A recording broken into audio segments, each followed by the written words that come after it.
It just is amazing how many people are being scammed. In fact, I don't know if we can do this live on the air, but the New York Post put out a... Sorry, we're just now broadcasting. Mark just told me seconds ago that he needed this help.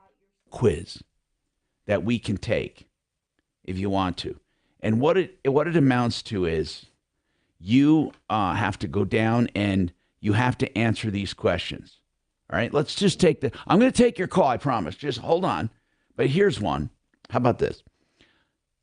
You get a text. The package has arrived at the warehouse and cannot be delivered due to incomplete address information. Please confirm your address in the link below. The link is usps.upd, and then they blocked it out.com. Please reply yes and reopen the SMS to activate the link, and you'll get text messages. Is it a scam or not? Of course. All right, I'm going to mark that It's been scam. around forever. It says correct. This is a scam. Okay, obvious. They're giving us the obvious. My audience is way too smart for this one. You can always tell by the URL. Tom. Is your mic on? Because I can't hear Okay, you. wait. I got this through referral list today. You tell me if this one's a scam, okay? Is just make sure Doc's mic's working when he can. He was talking. Go ahead, talk again. Oh, just saying. Yeah, you got you. Go ahead. You can tell by the URL because it doesn't say USPS.gov or USPS.com. Yeah, you're right. You're right. A lot of people don't know how to read URLs. Mark, what were you going to say? This literally came in through a referral list. If you go to referral list, you can send messages. Tell me if it's a scam or not. Ready? Got it. Hello, I apologize for the overly specific message. My girlfriend and I love each other, and we are all great, but we need a man. We're 23 years old from Romania, and we also know English. And we know- never get bored. Really? Can you pass that along to Doc? I'll send it over Doc's way. He wants to check it. Now, let's go to Frank. Can you with believe people Gerald. fall for stuff like that, though? Yeah, and like two women want a man, right? Is that what it said? Yeah. Okay, Howard, are you listening? I'm sorry. That's an inside joke. Gerald, what's going on with you, Gerald? Well, Tom, I talked to you Friday. We've had been problems with CenturyLink for the last 2 weeks. Okay, let me look it up here. Trying to get my phone We'll have it. We know about it. Yeah, go ahead. Tell us about it, guys. Here's the bottom line. Anyway, They ported the wrong number. Instead of porting his cell phone over, they ported his home phone, and then his home phone just quit working altogether. So Friday, I told you we were supposed to have a rep out on Friday to get our line fixed. Why they needed a technician out, that's another story. I don't know. But nonetheless, technician never showed up. My wife just got an email from the scheduler. We've got a work order number, and they said they will try and get a technician out here to get our line working today. Well, Gerald, I got your pardon me, Gerald. I got your problem out to. I was out Friday, so I got your problem out to our angel this morning, and he is well aware of it and is going to do his best to help. So Gerald, let's. We think this might work this time. If you know, it might work. So hang on, man. Oh, I can't imagine it won't. Yeah, Our angels come through every time. That's a dinger, bro. I need to use my dinger after surgery. Go ahead. I need to use it, they said, or I'm going to lose it. Hurry up. Hurry up. Thank you. That's all you can spare. I have Shannon doesn't have the multiple one. The one ding, ding, ding, ding, ding, ding. Okay, it doesn't matter. Matt, what's happening with you, Matt? What's going on, man? Matt. Hello? Hey, man, what's happening? Well, we purchased a car last Wednesday, I believe. It's a QX56 2013. Okay. Bought a used car. Oh, no. You just said something. Longmont.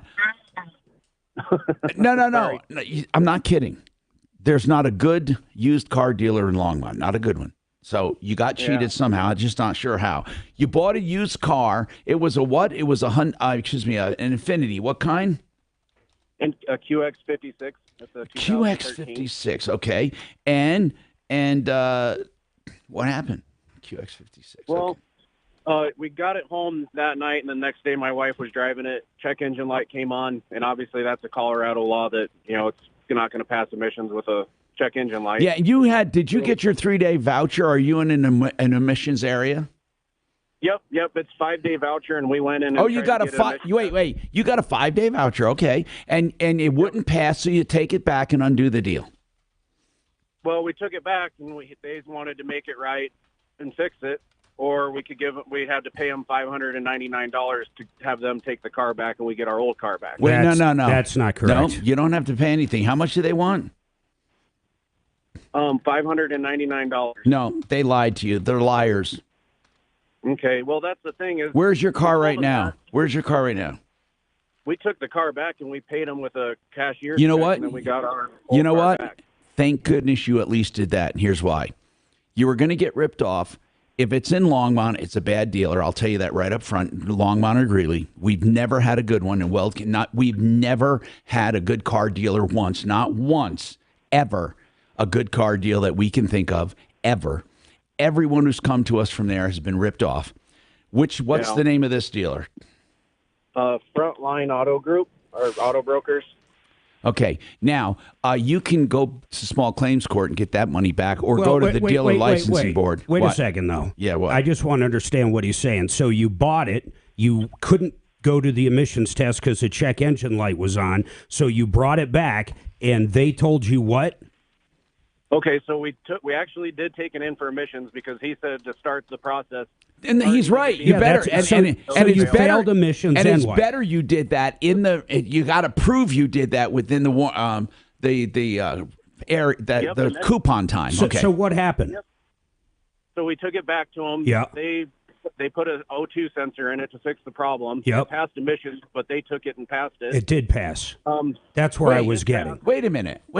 They have either the opportunity to fix it or they have to undo the deal.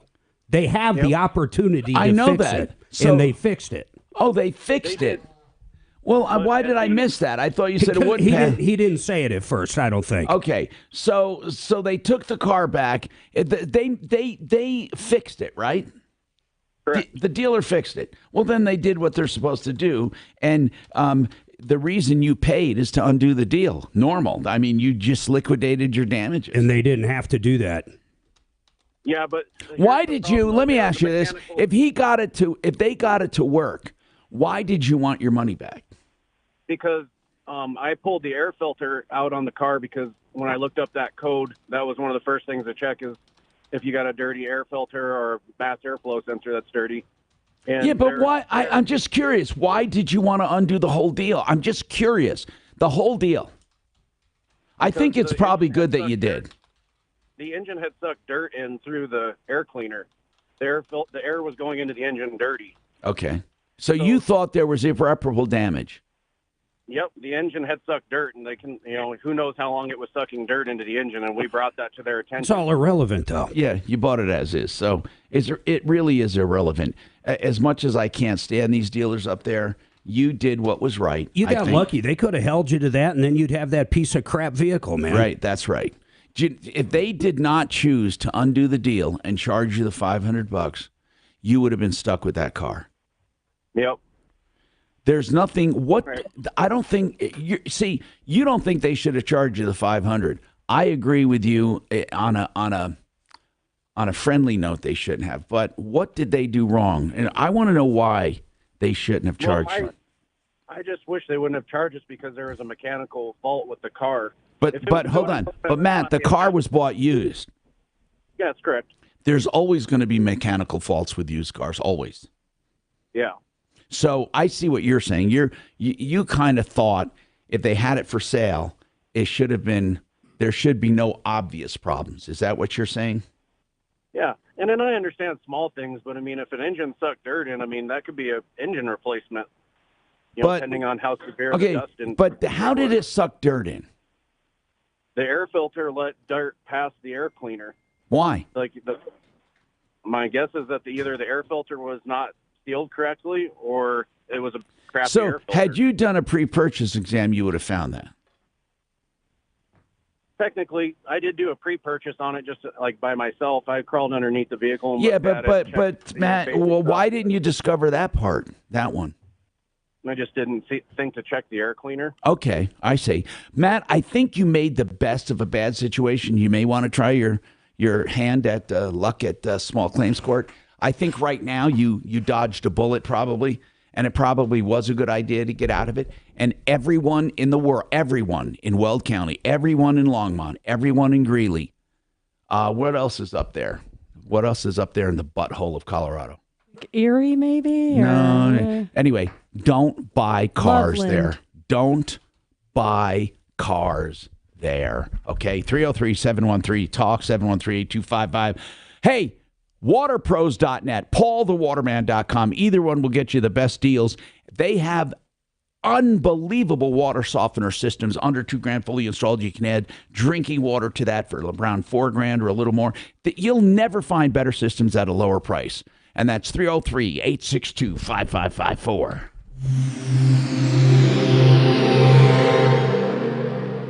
A luxurious new look in your kitchen in just a week or two and save big. I mean, really. Our family business has been creating them for many years. Hi, Dan Cicchini, Done Right Kitchens and Baths. Find out how at 800-362-8370 or drhi.com. Joseph A. Lazzara, he's a criminal defense attorney. You know, everyone has a right to a vigorous defense. You're not always accused properly. There might be extenuating circumstances, or you might just be guilty and you want to plead guilty. But you need an attorney to look out for your interests and to get you through the system. I have done the shopping for you over the years. I've known Joe Lazzara for years. He is a great attorney. He'll help you. LazzaraLegal.com. Flat rate pricing, free initial consultations always. 303-429-6200. 303-429-6200. You know, Matt got me $70,000 when my homeowner's insurance said I had no damage. We had Rod with JFR Cars in Friday. Matt got him an additional $50,000 after his insurance said he just needed a roof. If you need help with your claim, and I promise you do, you got to call Matt, 719-726-0020, Paragon Services, on our referral list at referralist.com. When it comes to selecting a real estate broker, accept no excuses. That's why I endorse this man. We aggressively go to work for you. No gimmicks, no... Claims court. If you could just... What'd you I say, just think Shannon? tried his luck. I don't think he'll win. They didn't do anything wrong. Yeah, No. it doesn't say anything on it. Does it go to They the fixed next event? car. Sometimes, I know. Yeah. sometimes Oh, they malpractice. try to get- That's right. Yeah, the malpractice suit. You got it. I wonder why. All right, Bobert. hang on for me, and they will be with you as She's a soon as nut. possible, Is she okay? really? Hold on. Good morning, Tom Martino Show. Please hold. Good morning, Tom Martino Show. How can I help you? Uses powered suction to pull saline in one nostril around the back of the nose and out the other nostril, helping flush out all the nasty things that make you miserable. Nearly 4 million people use Navage to breathe better, snore less, and feel healthier. People like Cindy, a verified Navage user who writes, I've had such awful nasal congestion for the last couple of years. I bought Navage and OMG, I can breathe again. I love this. No, but you can. Hello, Navage. End quote. If you suffer from sinus congestion, allergies, or snoring, You go on the air and you tell him that you're offended. drug-free solution you've been looking for. Navage is at Walmart, Walgreens, Okay. CVS, Rite Aid, Target, and Navage.com. Well, we're a radio show, so there might be a slight hold, but he'll get to you as soon as possible. What's your name? Bob. And you have an issue about Longmont.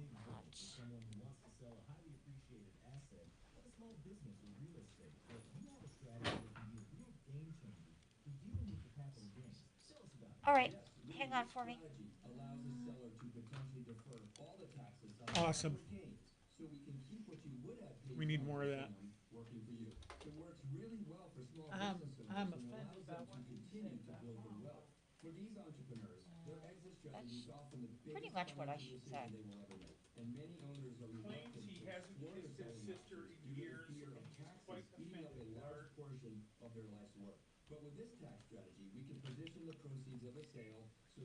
Good morning. Thanks so much. We for don't calling have an the Tom angel Martino at Show. How can I UPS, help do we? you? No. I didn't think so. Why? Yes. One of yes. the YouTubers Is this having Oliver? an issue with him. But it looks All right, like I'll it's put her you back in secondary queue. line. Hang on for You me, mean like the and we'll be right with you, okay? Kind of. I think they own the All right, company, no though, problem. but it's for Hang big on. freight. Finally, full lines. I mean, Yay. This, Kelly, the Social Security handbook has 2,728 separate rules governing the benefits. Because you're going to be flagging me Lot of down rules. for Domino's Pizza. What's that, Doc? The Social Security Handbook has 2,700 What rules. the fuck could Tom have said where someone's offended already? Well, Longmont. Oh, God. You got to go easy on Longmont. So the guy's from Longmont. He claims he has Well, not good, kissed good. his I wanna sister hear in him. years, Good, and he's good, very good. upset at our Because implications. you can't that he prove has. me wrong, motherfucker. I Hey, you want to know have something? nothing to I've been say to watching this. a lot I of haven't old even put series. my God headphones damn, on. are there some That's how good ones? busy There I am. are. I You know have what? not been able This to get up and get my legal phone. series, The Practice, holy shit, was that good. So how Did you watch it before, or is this Never your first watched time it before. watching The it? Practice. I I'm don't telling know you, that we Mark, if watched you it, watch huh? it, you will fucking never love watched it. it. Okay, so it's a slow burn in the beginning, but then it gets good. It has some continuing storylines too. The last Doc, legal The one I Practice. watched was L.A. Law, or, of course, Lincoln Lawyer, the first season. I love Lincoln Lawyer. I love the movie too with Practice. McConaughey. What But in watch the complete hell? The Practice. Is it medical practice or law? I know, No, not it's crazy. legal. Legal practice. They have so many interesting cases, and I love it. Of course, there's unrealistic bullshit that would never happen in court, but I love it. Yes, because I don't know how. And Jeff said he's happy to help too. I know he is, but his gravy. Some put and- together. Hey, I'm Tom Martino, your troubleshooter. 303-713-TALK, 713-8255. You know, I've been doing this show now for almost 45 years probably in Denver, you know, doing TV and radio, and I've never offended anyone. Bob is offended, so now I got him on the phone. This is the first, so I wanted to get him on immediately. Bob? Tom. Hey, welcome, man. This is like a first for me. Hey, listeners, let me say I love your show. I listen to it as much as I can. I've even used several of your contractors on the referral list. But just could you rephrase what you said just before the break? Okay, what did I know say? You were I think you were specifically talking about auto dealerships. Right. But you called the like Longmont, Erie, Dacono, up there in the butthole of Colorado. That really offends me because it's beautiful up here. You know, you're right. Physically, it is beautiful. Geographically, let me rephrase that. The orifice when it comes to car dealers. If car dealers had or the whole auto industry had a body in Colorado, the butt would be up there. I think really. No, seriously, man. You know what? You're right about that. It is pretty up there. But now Greeley's not that pretty. Come on, you got to be honest with me there. I mean, it's not. Do you think Greeley's pretty? I'm not going to. I don't want to offend anybody in Greeley. I just happen to be I work in Erie, and I've worked in Longmont for years. And the northern Colorado is beautiful, man. And anyway, I know I heard the end of it. I love your show. I don't want to. Yeah. No, I get it, man. I get it. It's you're the man. Keep up the good work. Thank you. Have a good day, man. Now there's an old joke about Greeley, but I don't know. I can't tell it. Is it dirty or something? I don't Is know. it It's kind of crude? like. Nah, I can't tell it. People, Why can't you tell it? Well, if they were listening on YouTube, you could. Okay. And yeah, it's about. Okay, you can't hang up. Hey, Shannon, remember that joke about Greeley? They were kissing, and you remember that couple? I can't say that on the air, right? Okay, I'm going to say it off the air. Let me ask you. They're kissing, right? And hold on, I'm just telling him. And the girl says, "Kiss me where it smells," and he drives her to Greeley. Oh, I can there's say nothing that. wrong with that. No, that's not. What do you mean? I don't know. Anyway, we'll do it some other day. Did Shannon say no to that? Tommy's keeping it classy today. Yeah. That really is what it was about. I'm sure that joke has been used in several different places, though. Anyway. You know, okay. So anyway, 303-7. It's about people kissing, and girl says, So a girl says, go ahead. Kiss me. Kiss me where it smells. And he takes her to Greeley. There okay, you go. Boom, there. So that's just a joke. I mean, it was Greeley, right? So anyway, I shouldn't keep. Anyway, 303-713-TALK. Joey, I'm going to tell you why. I don't want to disappoint you, and I'm going to tell you this.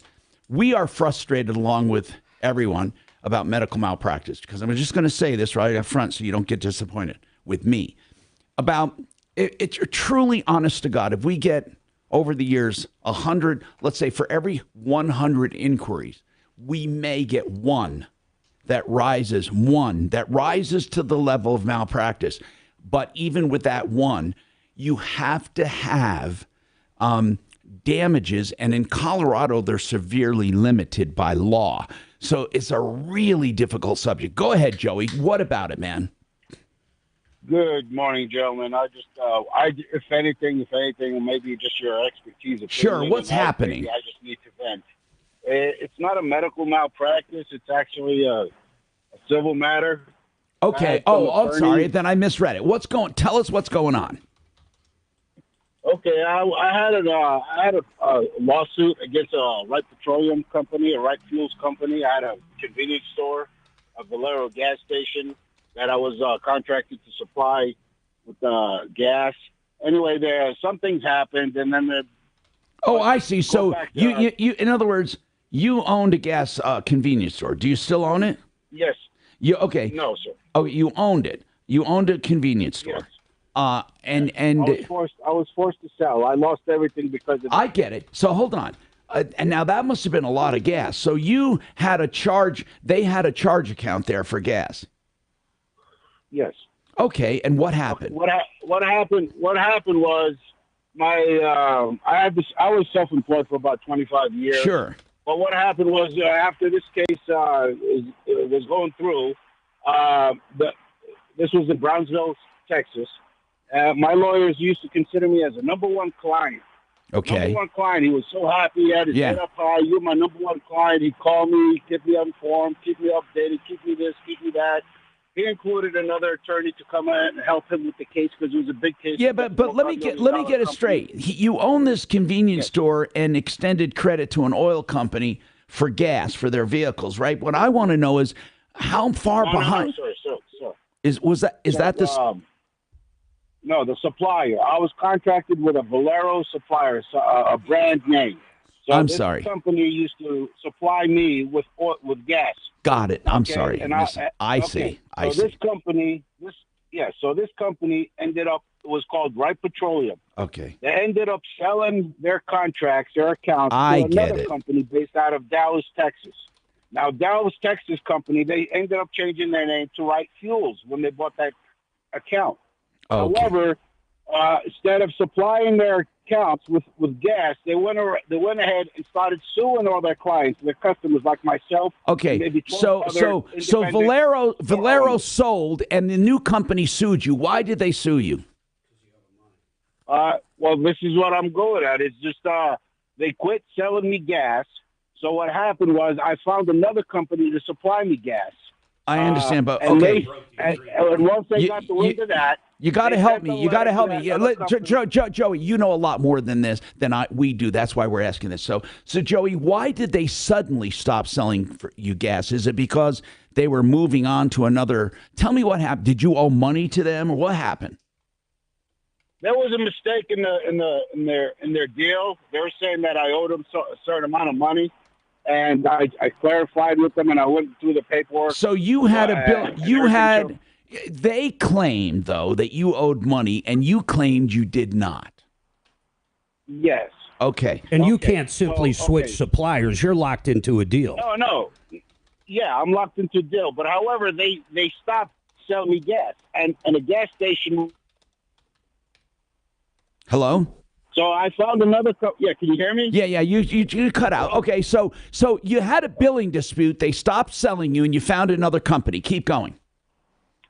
Okay, I found another company, and they supplied me gas for a couple of months. They got rid of it, and they sent them a letter to cease. Right, because they claimed that they were doing tortious interference. That company was not allowed to deal with you because you had an exclusive contract with them, right? Exactly. So what happened then? And they sued me. Yeah, they sued you. They sued me, and when I went to the case, I had a lawyer named from McCullough Attorney's Office. So you found this other. How long was this other company selling you gas before they intervened?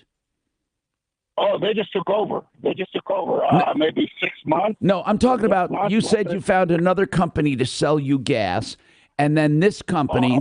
2 months. That you were. Yeah, 2 months. All right, hold on. I got to take a break. For some reason, Kachina, can you check his connection? Maybe we call back. I want to make sure he can tell a story. Yeah. Right now, it sounds like pretty logical. Okay, they said you can't sell him gas. We're going to sell him gas, but they didn't want to sell him gas until he paid his accounts due.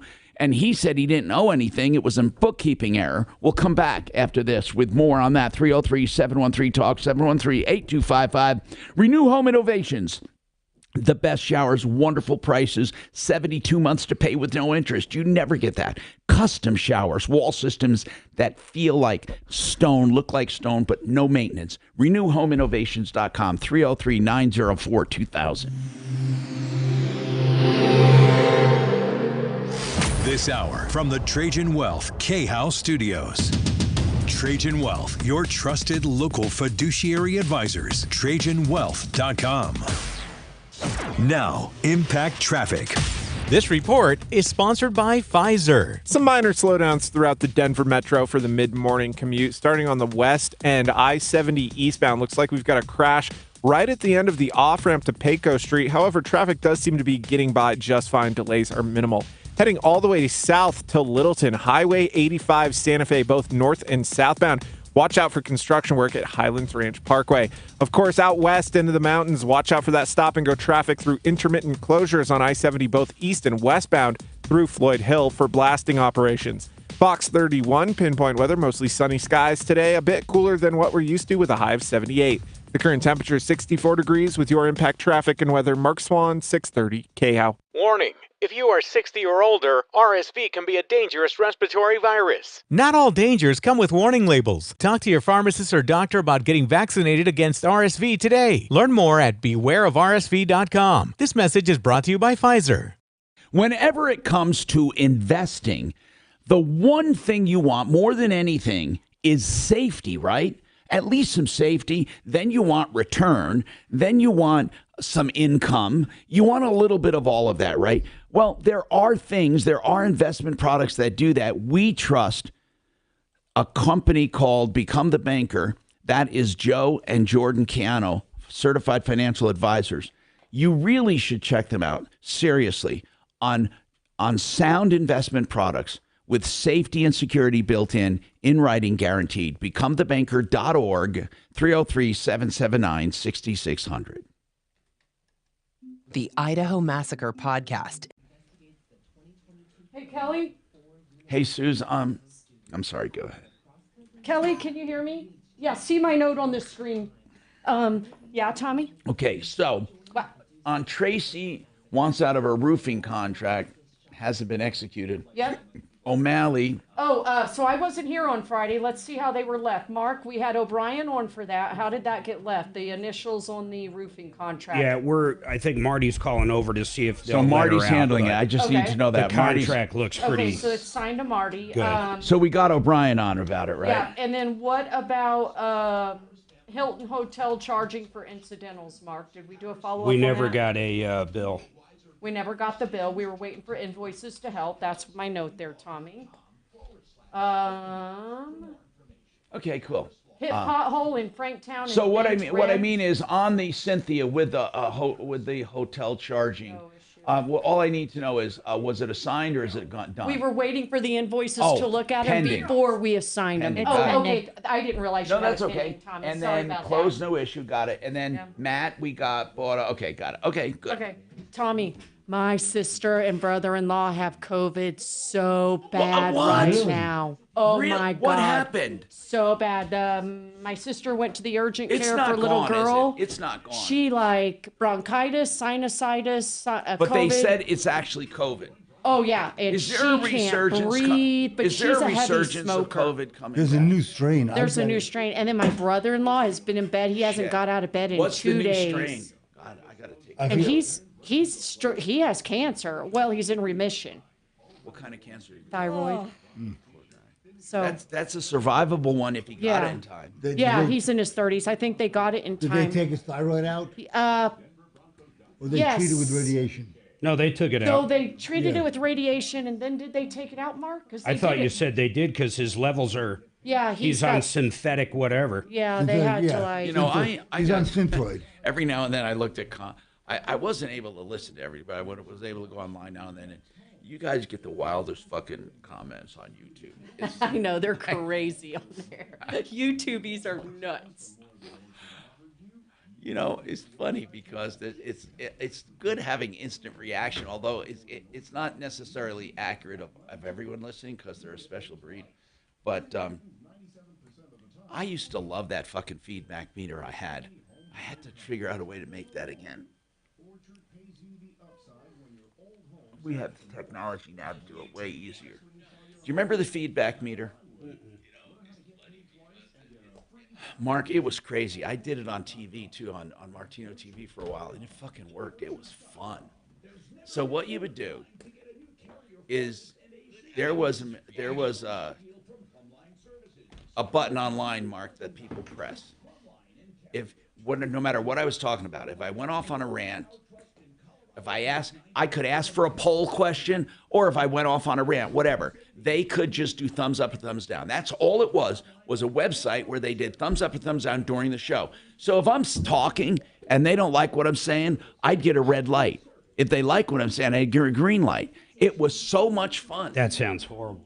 No, it was fun, though. It was fun because I'd be like off on a rant, all of a sudden, red light, like, fuck you. They didn't like it. And I'd get pissed. I mean, it was kind of fun. It was instant feedback, not comments or anything, just thumbs up, thumbs down. And I want to resurrect that. We don't have to have a light or anything. We can have a virtual light, but it's kind of fun. It's just kind of fun to see what people are thinking at the time. And of course, we don't know if people are really thinking out or they're just being jerks.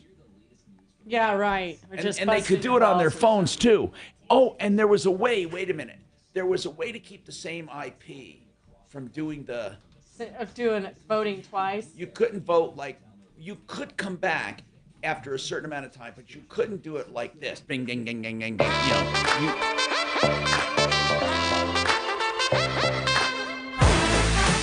Hey, I'm Tom Martino, and I love great deals. 888heating.com. How about great value, honesty, integrity, high efficiency ACs, and furnaces if you need them.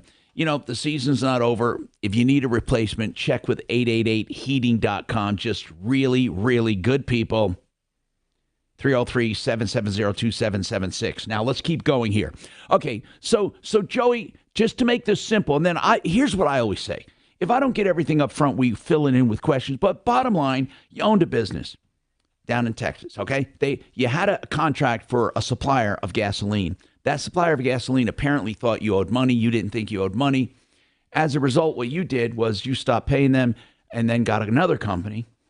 That other company was supplying you gasoline for a couple months, but then they were served a cease and desist. And then, Joey, the original supplier, the one that bought from Valero, the one that you had a contract with, they came and sued you. And what did they sue you for? Breach of contract or for money due? What did they sue you for? Yeah, breach of contract. Okay, so where does it stand? What can we do for you? Okay, what happened was they sued me, right? Yeah. And when I went to court, the judge didn't want me to take a stand. He didn't want to hear my story. Their lawyers, their attorneys, didn't really say anything. The judge. Well, did you have an attorney, by the way? Yes. Well, what do you mean the judge? What do you mean the judge didn't want to hear your story? What does that mean? It was like the fix was on, and that's exactly what happened. I'm shocked they didn't get a default judgment into it. Hold on, Joey. There is no. Let me just give you. 99.9% of the time, there is no fix. Okay, what I'm getting at is this: there are judges who won't hear a story because they've already read the brief, and there's no reason to hear your story because it's a legal matter, not a one that can be explained. Okay, it's a legal issue. Go ahead, keep going. Well, my attorney stood in the middle of the court, and he told the judge that I feel that the fix was on, and I need you to recuse yourself. Well, he said, okay, I'll take that decision under subordination. The next day, he comes back and he tells us, okay, that the judge stepped down, and we're going to have a new judge and we're going to have a new Wow. trial. So wait a minute. Wait a minute. So the judge really did recuse himself? Wow. Yes. This is corrupt city. Where was this where was this this trial? Brownsville, Texas. Hold on. Your attorney actually got the judge to recuse himself. Yes, sir.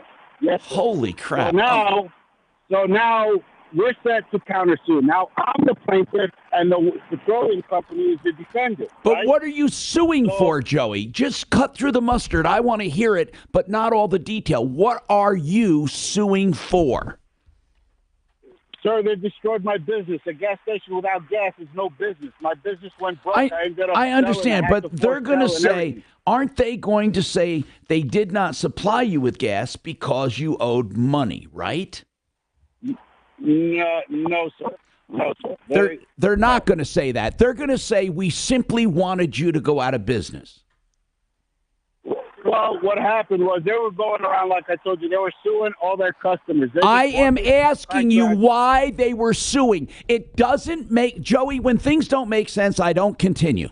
Okay, there's no logic for a gasoline supplier to simply start suing their customers. Why were they I'm not asking if you agree. I'm not asking if they were right or wrong. I am asking why were they suing their customers? Okay, let me explain this to you. Nope. There's a lawsuit. Why were they suing their customers? Just tell me. I'm not asking if you agree. Why were they suing? If I was expected to buy from them 50,000 gallons a month, and I didn't make that, I wasn't meeting that quota, that's what they were suing. The difference for the quota. Okay, so they were suing their gas, customers. They were suing their customers for breach of contract for not buying as much gas as they contracted for. Yes, during COVID too. Okay, I get it, Joey. Okay. I get it. So they were suing their customers. Keep going. Okay, go ahead. Okay, so now the new trial was set. And I was supposed to, I got a call from the secretary, from my attorney secretary, telling me that mediation is going to take place, I believe it was a Thursday or Friday, and for me to be there. Okay, that day comes up. I'm putting my pants on. I'm getting ready to go to the mediation. I'm glad. What color shirt did you use? Okay, go ahead. I don't remember. Yeah, but you said you're putting your pants on. I don't need to know that. I just need, bro, you got to help me. I don't need to know the morning you're getting ready. I just want to know, get to the point. I want to help you, Joey. Okay, if you let me say it, I will say it. If I let you say it. You've been telling me you're putting on your pants. Okay, go ahead. I was supposed to go to mediation. I get a call right before I leave the house to go to mediation telling me not to show up, that the lawyers are going to take care of it. Okay, so that day ended, that appointment ended, and I'm waiting for an answer from my lawyers. And so it's nothing. I guess he doesn't understand what I mean when I say get to the point. Joey, your phone's cutting in and out. That's why I put you on hold. Listen, man, I'm serious. We might be able to help you. Maybe we can't, but we maybe get an attorney to help you understand. He's going to say his attorney settled it, and he's not happy with it. I just need to know. See, we work backwards. I need to know the problem. Then we work backwards. That's how I take a problem. You say, my attorney settled without my permission. Then I'll say, oh, what happened? We go backwards. I need to know the problem. That's right now. And then I promise you get to talk. What is the problem? Did he settle without your knowledge? Yes, I believe that they made a deal with the company during mediation without me knowing. Okay. Good work, Mark. Good work. Okay, hold on. I'm coming right back to you, Joey. Now, Impact Traffic. This report is sponsored by Discover. Some minor slowdowns throughout the Denver metro for the mid-morning commute. Starting on the west end, I-70 eastbound. Looks like we've got a crash right at the end of the off-ramp to Pecos Street. However, traffic does seem to be getting by just fine. Delays are minimal. Heading all the way south to Littleton, Highway 85 Santa Fe, both north and southbound. Watch out for construction work at Highlands Ranch Parkway. Of course, out west into the mountains, watch out for that stop-and-go traffic through intermittent closures on I-70, both east and westbound through Floyd Hill for blasting operations. Fox 31, pinpoint weather, mostly sunny skies today, a bit cooler than what we're used to with a high of 78. The current temperature is 64 degrees with your impact traffic and weather. Mark Swan, 630 KHOW. Russian officials Frank recently Duran, revealed the realestateman.com. He's the man that you want to use to sell your house or to buy another house. In fact, anything to do with real estate. Do you know Frank Duran was selected to be the top 100? He is what they call the elite 100 in the country, and he is with RE/MAX Alliance. And what you can do is call at any time for any questions free of charge, including a complete market analysis of your home, completely complimentary. That's Frank Duran, therealestateman.com, 303-920-1622. Russian officials recently revealed a new global supercurrency backed by physical gold will be announced on August 22nd with support from China, India, and other countries. Many economists warn this could radically change the world economy and possibly destroy the value of the dollar. And that means the value of your 401k or IRA is at risk. Hi, Stephen K. Bannon. I want to urge you to protect yourself and your family right now. How? By diversifying your 401k or IRA into physical gold IRA from Birch Gold Group. To see how it works, get your free information kit on gold IRAs by texting the word SECURE to 989898. August 22nd will be here before you know it. So take action today. Fortify your nest egg using the power of gold inside of a tax advantage account. Text SECURE to the number 989898. That's SECURE to 989898 to get your free information kit on gold IRAs right now. Are you a business owner, CEO, or responsible for marketing? If you are, iHeartMedia can help you reach your goals and find new customers. We reach more consumers in your target area than anyone else, and we can give you access to those potential customers more cost-effectively across radio, digital, podcasting, and social. We'd love to show you how iHeartMedia can work for you. Get started today at iHeartAdvertising.com. That's iHeartAdvertising.com.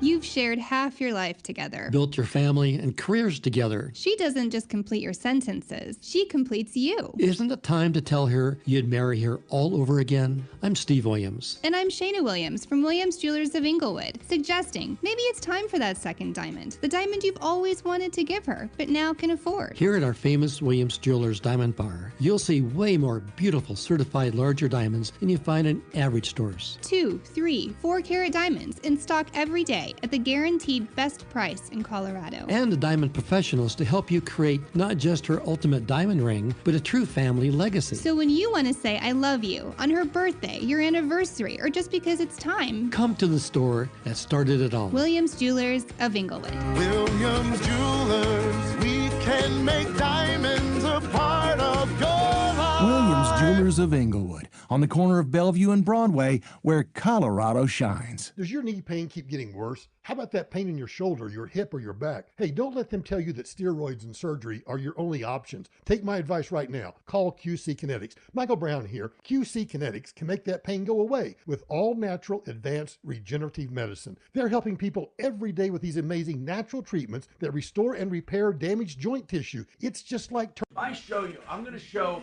Sorry about that. I'll show you a picture real quick. But you have to really know what you're looking at. I'll show it to you. Gosh, I'm just so glad you're better, now, this Tom. Is gory. It is fucking gory.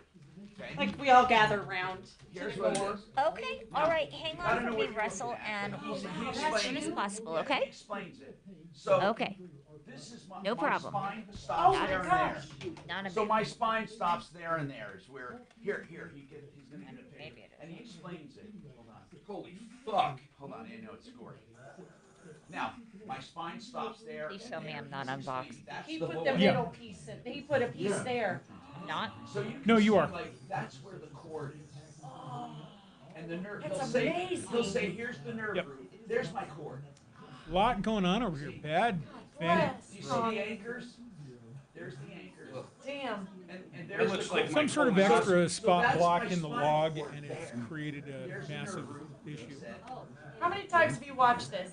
Not as many as you think, but anyway, Yep. then when he puts the shit Something super wrong. God almighty, it looks so I want to see the thing in your bag. How big is it? Like this? Can't, hold on, I'm going to show it to you.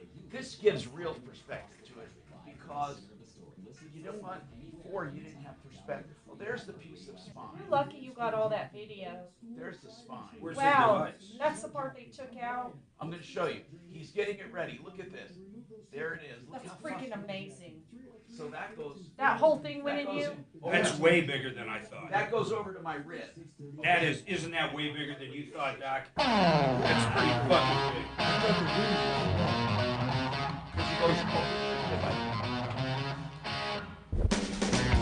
Hi, Tom Martino here, 303-713-TALK, 713-8255.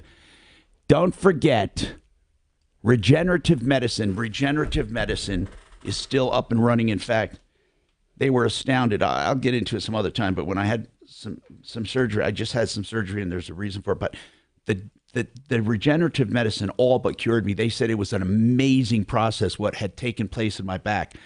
DenverRegen.com can help you. Trust me, if it helped me and it can help minor problems very easily. DenverRegen.com for stem cells, whether it's back, knees, shoulders, whatever. Anyway, let's keep going here. Now, I want to help Joey, but here's what I need to know, Joey. I need to know what happens. We need to get another attorney on probably, but I think you're probably asking, what the hell? Did he actually go to mediation and make a deal? But he didn't make a deal because you still have to sign off on it, right? He can't make a deal. Isn't that right? I don't know what happens after that. All I know is my case disappeared, and a couple of times I was able to get a hold of them and tell them when's the hearing. Well, what was the settlement? What was the settlement? I don't know. There was no settlement. My case disappeared. They never went to trial. Never went to court. Well, hold on. If you went to mediation, though, or he did, what was the out? I didn't go. I understand, but you can get the notes from the mediation and the final. What was the final decree on this thing? I don't know. I think they sold me out, to be honest with you. Well, you know, all this selling out, I don't think they're selling out as much as people think. And Joey, just as a hint between you and me, the more you keep talking about being sold out, the more you sound nutty. I'm not saying you are, by the way. And I'm not saying it doesn't happen. I went from number one client. I went from number one client to them not paying attention to me at all, or answering my calls, or answering my questions. Wait a minute. What were you suing the other company for? How much? A couple of million. And what were they suing you for? They sued me for $134,000. Did they win or lose their judgment? They won. So you got $130,000. We got that trial. I got it. No, they received the judgment of $134,000. Got it. We requested a new trial. Right. It was great. But was that judgment set aside, the old one, the 134? Yes. Yes. So you don't have right now, you don't have a judgment against you right now? No. Okay. So right now you don't know where it stands is what you're saying. Yes, and they won't answer my calls. Okay, got it. I got it. But But hold on. That says it all right there. We need to talk to a litigator about this because just not knowing, this is malpractice, not even talking to you, for God's sakes. I don't understand why they won't just tell you, Joey, here's what happened. But if you have a case number, you are aware that you can look all this up, right? I have people that looked up the case, but it's just like there's no date trial, there's no nothing. These people, it's a small town where everybody knows everybody. Yeah, but Joey, it's something. Something had to have happened. How about the judge? Yes. Will he talk to you, or she? I don't know if it's a man. Right. Will the judge talk? It's a man. Will the judge talk to you? I never made an attempt to contact. If the guy owed for fuel, Did you owe for fuel? Yeah, no, but Mark, there was a judgment entered, and then it was set aside for the new trial, and then he went to mediation. He just wants to know, where does he stand? The judge probably threw it out and gave him the default judgment on it. But wait a minute, though. It wouldn't be default because he's there fighting. But what happened to his claim? That's what I'm saying. They probably got rid of it. But why can't he find that out? I don't know. Why can't you ask your lawyer what the results of the He said because the lawyer's in in cahoots, the judges are in cahoots. He says his attorneys won't talk to him. Here's what we're going to do. We're going to get the case number off the air. Get the case number, and let's see what one of our legal people can find out. I'm Tom Martino. It's in a different state. Yeah, but it's still online. I think we can look it up. I'm not sure. Hold on, Joey. I know why Joey's frustrated. He just wants to know what the hell happened. They won't talk to him. It was suddenly shut down. Wouldn't you at least want to know? I mean, even if it was a negative outcome, he can't find that out, is what he's saying. Marcus, see, that's the part. They may have said, fuck it, dismiss it, and re-enter that judgment. But why can't he find that out? That's what I don't understand.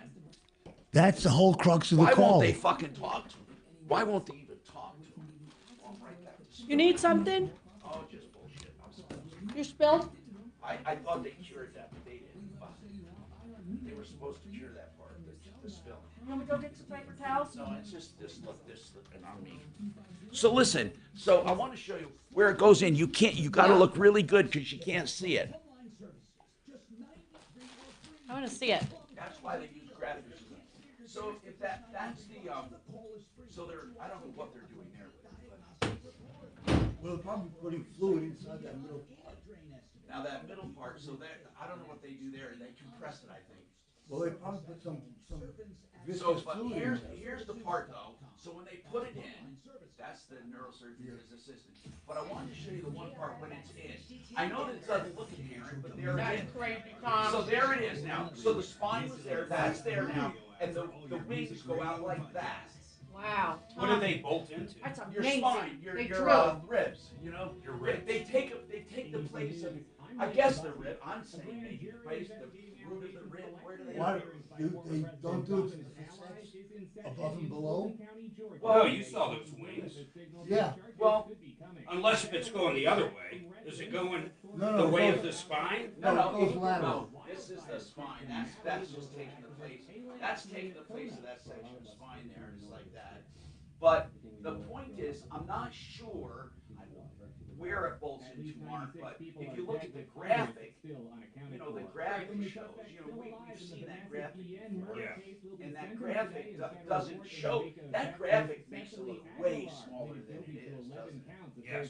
Yeah, way smaller. Hey, Tommy, only if you want to send me a screenshot of that one piece, I'll put it on YouTube. They're asking if you want me to show. Oh, the one piece with the doctor holding it? No, the piece where, or that, or actually in, or both. Whatever ones, yeah. I don't know. These guys are asking. They're begging. Okay, well. You guys, Listen, I asked. If he sends them to me, I'll show him. But I wanted to, we can show a number of different stills. But without perspective, they can't really see it, but. Why don't Whatever you? way you want to show me, I'll show them. I can't believe it attaches to your ribs. I think it would attach to the facets above and below. Well, okay, let me show you. I got the picture, so I got their graphics. So Let me see the graphic. Here's the graphic. So if you look at it, fuel system. The company says the vehicle's plastic fuel tube could rub against the brake line and develop a fuel leak. This is the 7th recall involving the same Tundra models. Mike Dabowski, ABC News. J-Town News Time, 11:03. An Adams County deputy was shot early this morning by a suspect during a pursuit. The incident began with a traffic stop at East 88th and Colorado Boulevard, and then a pursuit began. Sign right under your printed name. That's when officials right there. I did it, and then I didn't know what date you wanted me to use. these are just general shots. What date do you want? No date. Just keep it undated. They were taken to the hospital as a precaution and later released.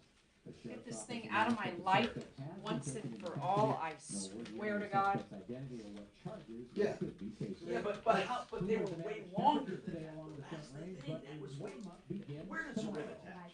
In the upper 70s and I'm wrong. I'm probably wrong. Remember, that's a different level. So that's smaller. There's different levels. So mine was 4 or 5. I can't type on this computer as myself. Yeah, well. You have to be logged into your email. I am logged into my email. So do this. Let's say you want to type as yourself. There you are.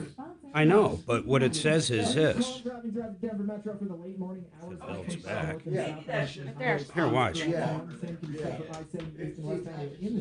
So Mark, it optically looks longer, but if you look there, I mean, it goes out to those weeds. That's crazy, Tom. That's crazy. So it doesn't go into your rib cage. No, it doesn't. No.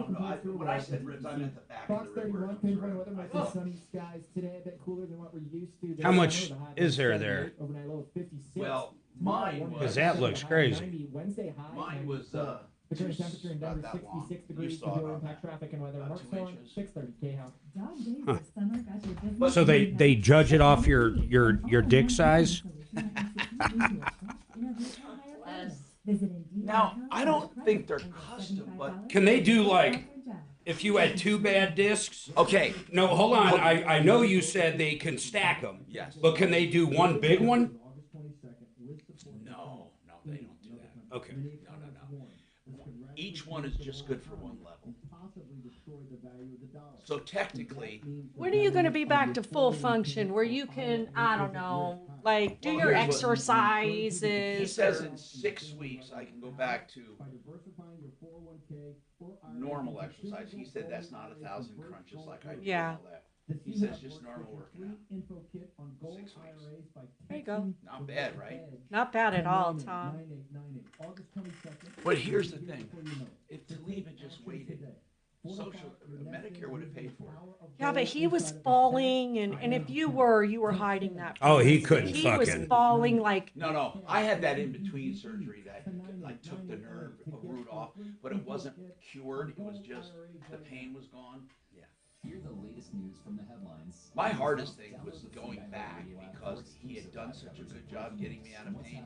The hardest thing was going back, but every time I did something like at the hangar in the garden or something, I knew I needed to because now there's nothing to hurt when I move. I mean, there's no nerves in there. It's all clear. If you sit too long, do you get sore? Like you got to walk around and move. Well, now because of surgery, yeah, a little. Yeah. At Vestera, we've discovered how to safely bring you 44 to 80% returns on your investment and how to protect that. Call us at 303-888-3788. 303-888-3788.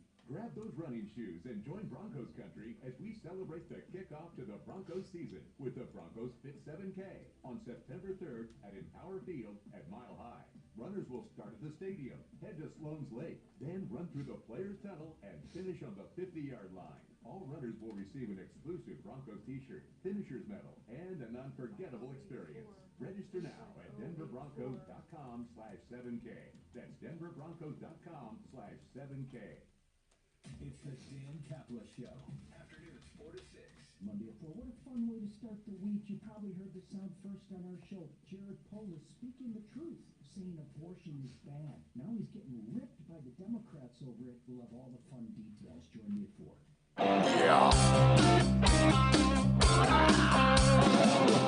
Ripped off, bad news. You need advice so you don't have to lose. We'll come running just as fast as we can. Troubleshooter's gonna help the common man. This is the Troubleshooter Show. Now, Tom Martino.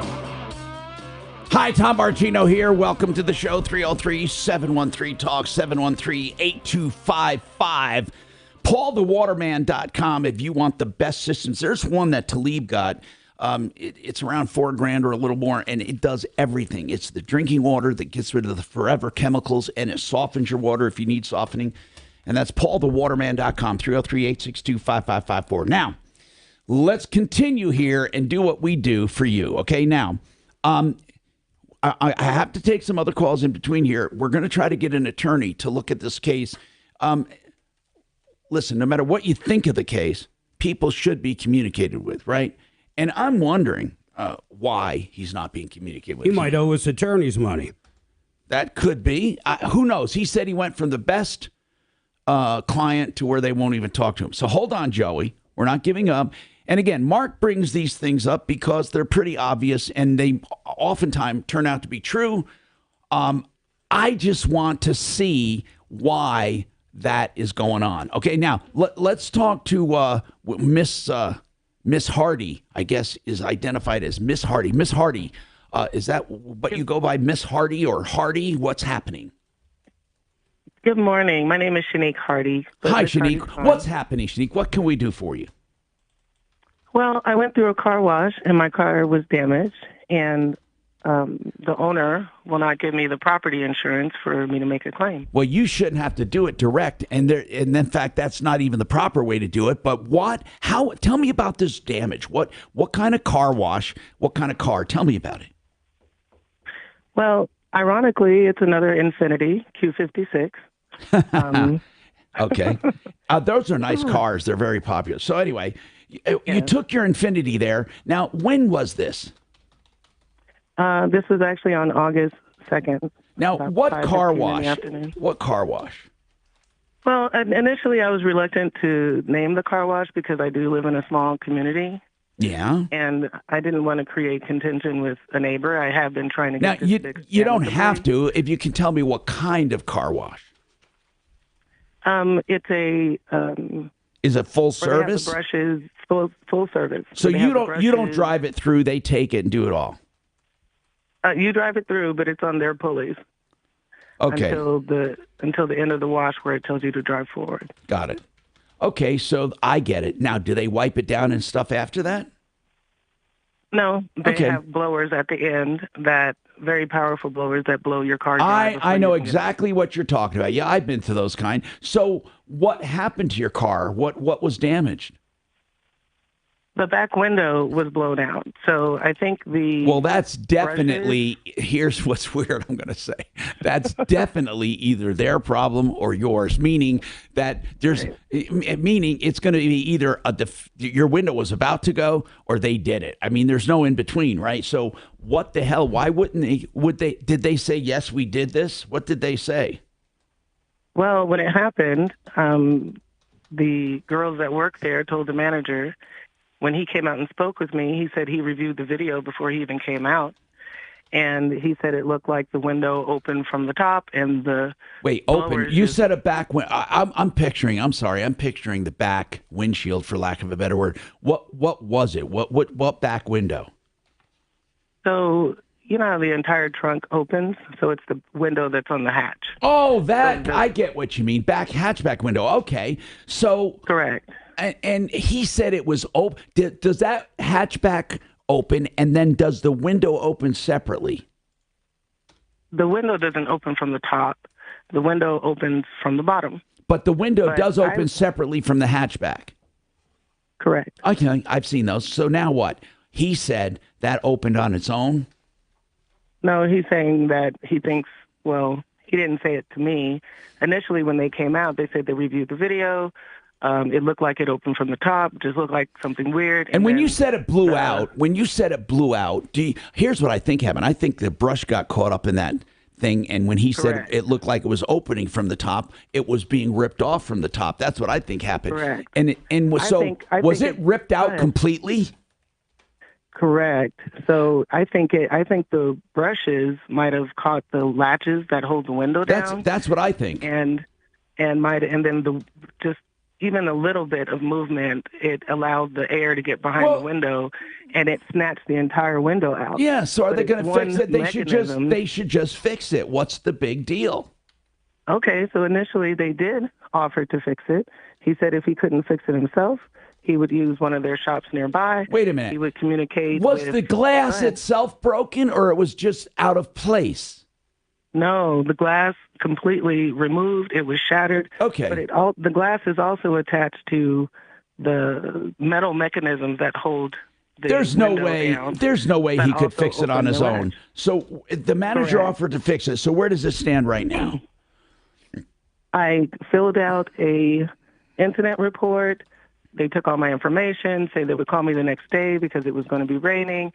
Ultimately, they ghosted me. They didn't. So right return my now, calls. since then, you've not heard from them. Correct. But I did use my insurance. They're not responding to that adjuster. The adjuster suggested that I call the police. I called the police. The officer offered to call and obtain Yeah, the they won't do information anything themselves. on that. I want to know something. They hung up on the officer. I want to and know. then Yeah, they don't I have to went respond the to police. dealer. Hold on. I just need to know how much damage. $4,700 is the rough estimate. If I choose not to get it fixed correctly, I can get it done. No, you got to where get it it's fixed. just- No, there's no way. I would Correct. say, screw this. What year car is it? It's a 2007, but for me, it's paid off. It so doesn't was matter. worth- It doesn't matter if it's a 2007 and it was never broken before. They got to fix Correct. it. There's no depreciation on something like that. Now, for what's the car worth? That's where the problem might come in. What's the car worth? Well, it hasn't. It's worth about 10 grand.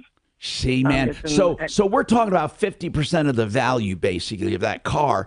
So I think that might be their dilemma, but I think you're entitled to it. Mark, do you see any way they can get out of this? It's a 2007 worth about 10 grand, let's say, and it's going to take about 5 to fix it. But they ripped out the rear. I mean, did you take, I hope, pictures with your cell phone that day? Yes, I did. All kinds of pictures, and you if still I may have add- them. Yes, I have. And the Infinity dealer, I ended up taking my car to the dealer about 5 days later after I couldn't get in touch. And? The dealer has reached out to them. Listen. They actually responded to the dealer. And what they say? And he told the dealer that he wasn't going to participate All in right. this, that he thought my Small claims car court. was- I want to have Deputy Doc call first, though. He's listening to the whole thing. Doc, she's being screwed around. Now, I know they're going to say, look, the car's worth 10, she wants 5. So what? I mean, so what? It's not like, see, depreciable items are like tires or batteries or the car itself, but it's not like those windows on the car have a lifespan. You know what I'm saying? It's not like, well, you were going to have to replace it anyway. So I don't see any depreciation on this. Mark, do you see it? Of course you don't see depreciation on this, right? No, but if they can find a used one, they can definitely do a used one. That's exactly right. Absolutely. They can use used parts. Absolutely. But. And the dealer used parts. Did you get it fixed already?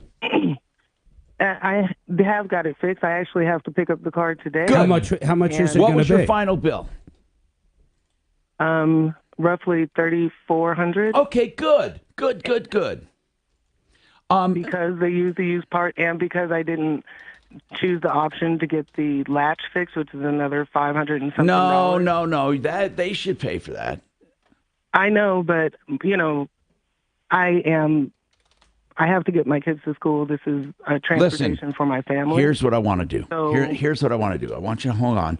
Let's call these jokers. This is bull crap, really. And I think you'd win the small claims court, hands down. Hold on. We're going to have Deputy Doc work on this. 303. In fact, maybe you can do it during the show. This just sounds wrong to me. It just sounds absolutely wrong. I'll call him as soon as we get the you know number. what, Shanique, I think you should give us the name of that car wash, but at this point, I don't think they're being friendly to you. So hold on. Talk to Doc, and then I think we give this to we publicize them too as well. You can tell them, Doc, we've been courteous. She was courteous not to use their name. We have more coming up. 303-713-TALK. I ask for your patience. I'll get to all of your calls. I promise you. One Clear Choice Garage Doors will take care of your garage doors like it's their own. They do 24/7 service for anything that's an emergency, like you can't get your door closed or open. They do springs and any part of the opener or the door. And that's oneclearchoicedoors.com. I don't know of anyone better in the business. 720-370-3987. 720-370-3987.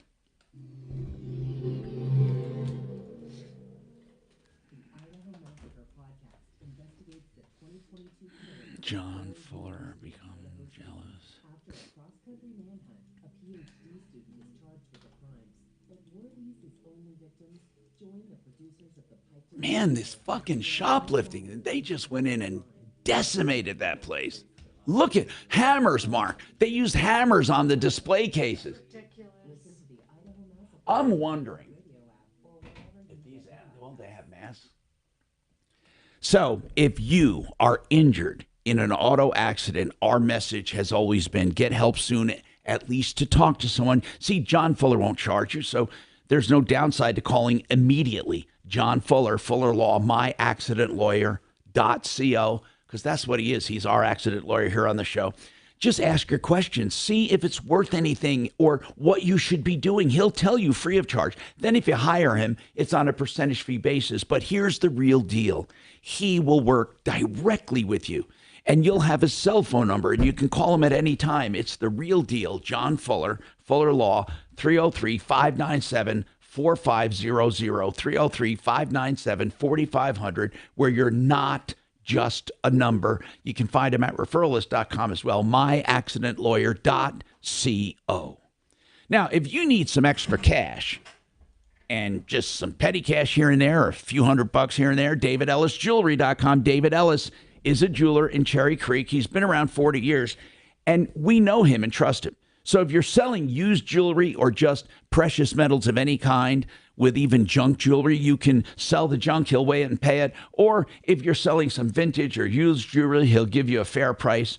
DavidEllisJewelry.com, 3rd and Clayton. Look for the black awning, 303-322-8779.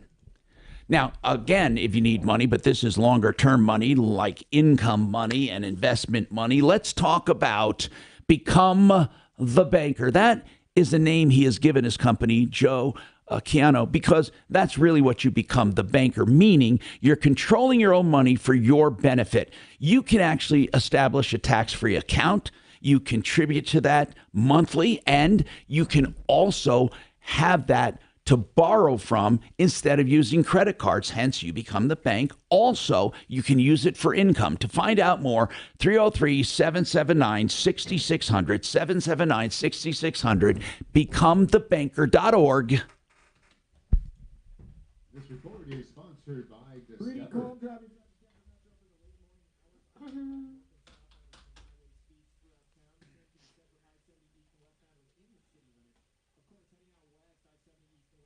They're just hoping that woman goes away. That's just a sheer disrespect. I mean, really, they're just not even talking to her.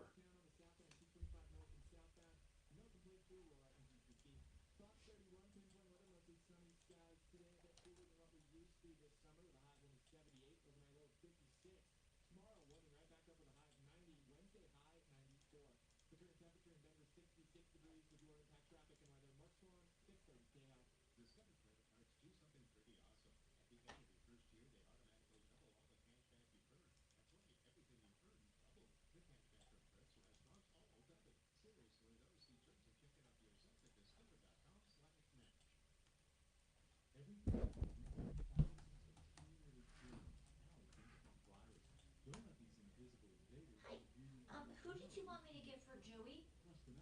Oh, we need to just talk to a goddamn attorney. Dude, we don't have John Davis anymore. Who do we have for just general procedure, legal procedure? Cranack. That's about all I can think of for just general. Let's get Mark Cranack on. We haven't had him on a while. Let's just tell him it's general procedural shit. I think, just so you know, I think the referral list phone number is also his cell. So if he doesn't answer and you want to shoot him a text or whatever. Okay. So. Okay. Both Shannon and I missed who I was supposed to get on, so I'm just making sure.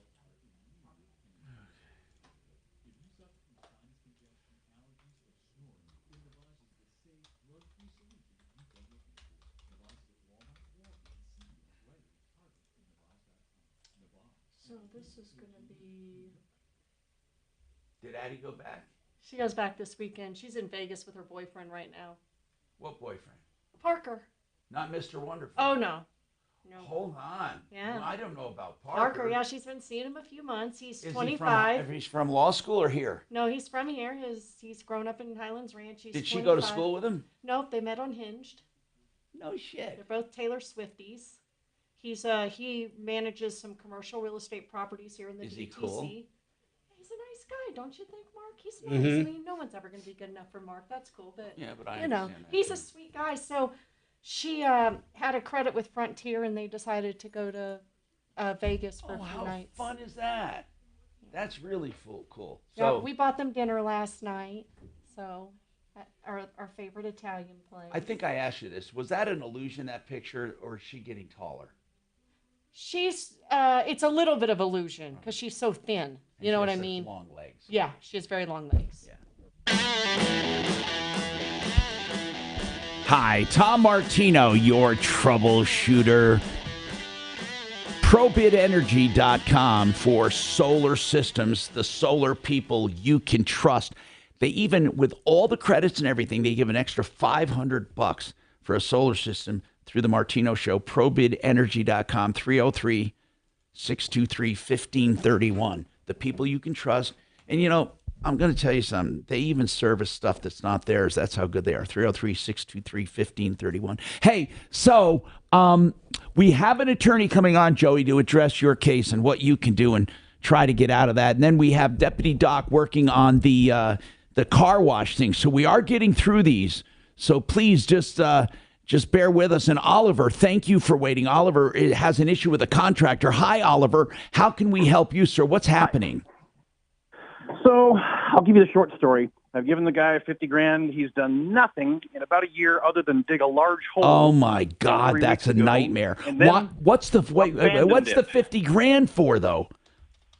So he's an acquaintance. I've known him through our shop. I do engine work, and so we've done work for him. I probably would have considered him a friend, so I trusted him. Oh my God. Mistake. Do you have a big contract at least? No, I failed in that. He's a pal. I'll trust him. Another failure. So the $50,000, was there any notation or memorialization, as they call it, of this deal? Just checks. I'm handing him checks. But when you say up front, then you said checks. So was it over a period of time? Yes, it was. Every so often it was give me $5,000. So he must have been working at the time, right? Not on the job. He was supposedly buying things at a good deal. He's, Facebook Marketplace, you can get plywood and 2x4s. How much time? Did any material get to your place? Zero. He's got a property up in Erie. He says, I'm storing it for you because I've got a smaller house. Oh my God. This is so sad. Yeah, but man, does he even talk to you now? What's going on? Oh, he's very So this weekend was sort of the beginning of what I would consider the end. I'd text him back and forth, and he'd be slow to respond. I'd try and call him, he wouldn't answer. Did you finally say, what the hell is going on? You got $50,000 of my money. Not exactly. I'm like, so what's your plan for this week? No response. I'm like, hey, you're making bad decisions. There's going to be consequences. No response. So I started. Who did you pay? Let's find out about him. What's his name and what's his company's name? Tell me about him. His name is Kevin Harmon, and his business is Don Harmon and Sons Contracting. Now, so Don's his dad? I'm assuming, yeah. Don Harmon and Sons Contracting. Yeah. Have you talked to Don? To a few other people. I have not. I only have Kevin's phone number. He probably spent this money. I mean, it's gone. I wonder if his dad. I wonder if Don even knows about him. So Kevin Harmon, Don Harmon and Sons Contracting, and where are they out of? Erie is the address, and I don't even know if his dad's around anymore. I couldn't tell you that. Oh God! And so, what did you hear from? Tell me the last thing he said to you, whether it was last night or whenever. What did he say? I asked him about doing the footers because I got this giant hole and I'm getting ready to do concrete in. I'm like, hey, what's some detail about where the height of the footer? Why did you start doing this on your own? Is that what you're telling me? No. So he digs this big hole in the backyard and then abandons it for 3 weeks. When did he dig? Hold on. When did you pay the money? First of all, over the course of a year. I started middle of the year last year. And okay, probably the final amount in about March or April this year. Final amount in March. Okay, what did he? When did he start work? About, I guess it'd be 4 weeks ago. He started on a Monday, and was very, I'm getting to work on your property. Everything's going to be good. And okay, so hold on. So he did start, and that's to get it. But that's to probably get him out of the criminal realm. So he's in March. He dug a hole. Basically, is that the bottom line? Yeah. About 4 weeks ago, he dug the hole. Okay, 4 weeks ago. So that'll put us So that puts us in July, in mid-July. Yeah. Okay, mid-July. He dug a hole. Then what? So I started asking him, like, hey, you did get the permit, correct? Silence. I'm like, hey, I need to see the blueprint. No, I just need to know this. Did he do anything but dig a hole? Nothing else. Didn't remove the dirt. I've got a mound that's covering the entire backyard and half of the front yard. I said, hey, are you just going to leave this hole like this? No response. No, I get that part. I get the part about you're asking the right questions, but man, this man has no incentive, no money. Nope. This guy, oh, crap. It just bothers me. Final amount in March, Kevin Harmon. Do you have Kevin Harmon's number? I do in my phone. I don't know if I can get to No, it. you don't have to right this minute. I want you to give it to Deputy Doc. I want to, or if Marty's listening or somebody, Kachina, I'll leave that to you. But we need to call this guy like right now. So this Kevin Harmon, you said something about other people. Did you do some searching? Are they bad? Tell me what's going on. So the engineer who did the blueprints, I found his name on one of the copies of stuff, searched him, called him this morning. He said he never got paid. And he filed a lien on my house, actually, because of that. So the engineer you're talking about? Yep, yeah, the designer engineer, the guy that did the blueprints. Okay. And so I mentioned, here's what's going on. He says, oh, yeah, he ripped us both off. Okay. This is a bad guy. Now, he is. Under the Contractors Trust Act, it could be criminal because if he didn't pay that guy, you need to go. Where are you located? In Erie? Are you in in Wells? My home is in Aurora. Okay. The one he's working on or was going to work on. But you need to go, unfortunately. Is that Weld County where he is? I think it is, yeah. They're the most incompetent buffoons on the face of the earth. Otherwise, but you could try the district attorney there and tell him you have a violation of the Contractors Trust Act, $50,000, no work. At least start there, and then. Yeah. Oh my goodness. Oh my! But I think you could also call your DA. That's one thing we can do. We have to scare this guy into. But I don't even know if he has the money. What?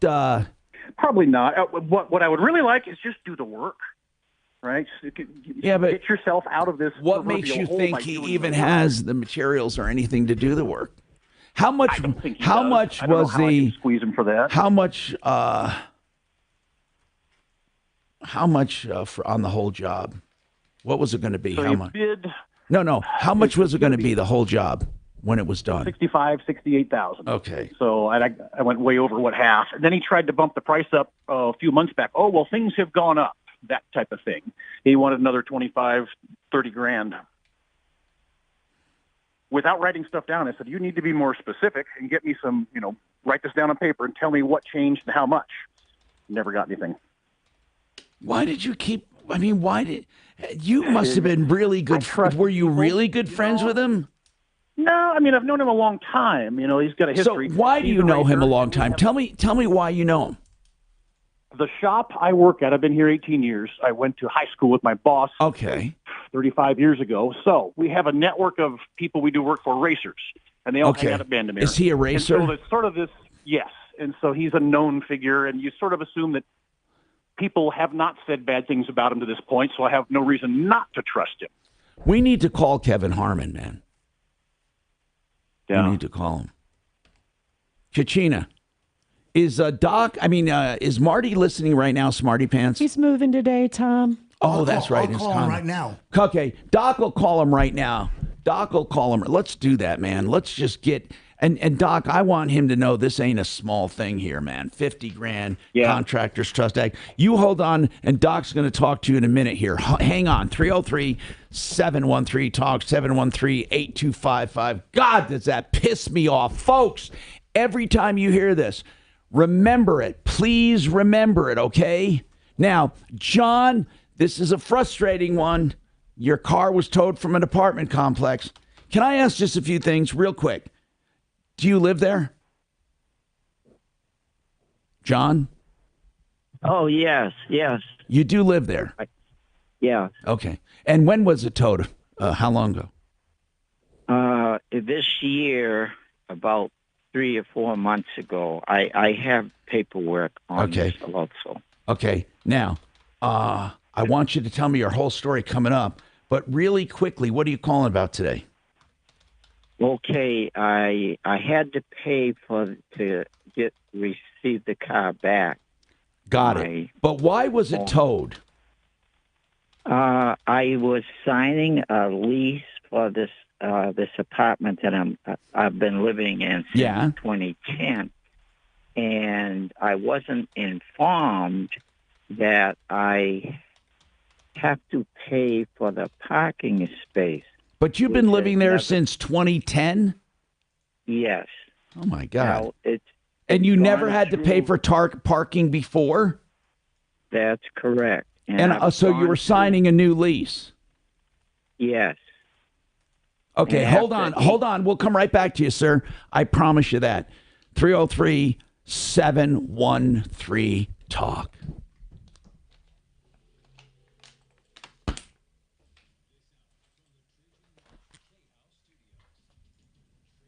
God, people just get ripped. Car towed around 4 months ago from his apartment complex. He's been living there since 2010.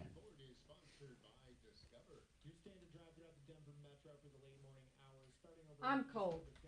Always. And I'm freezing my ass off most days.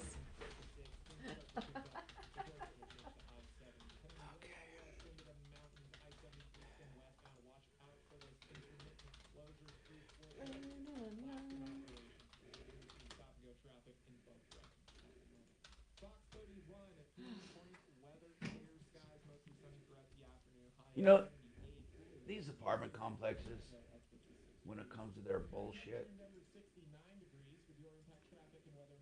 Yeah. When it comes to, how do I want to say, their towing policies, they never have any sympathy. Never.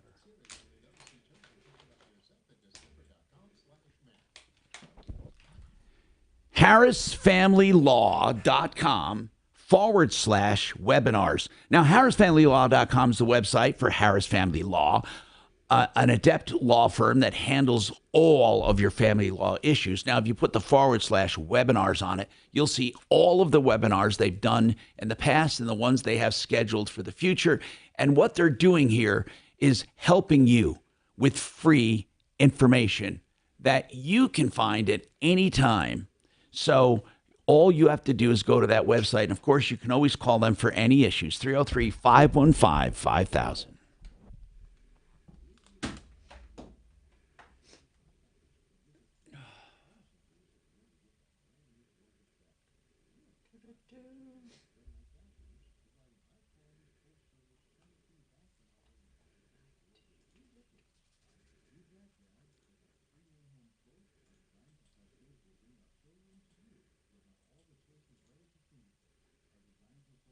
We're going to get a professional opinion, right? If we're Cranack on this Joey guy, but Cranack, I don't see. Mark made the best smoked tri-tip last night. It was so Is good. tri-tip Tom. a tenderloin? Mark, is it a tenderloin? What is it? Sirloin.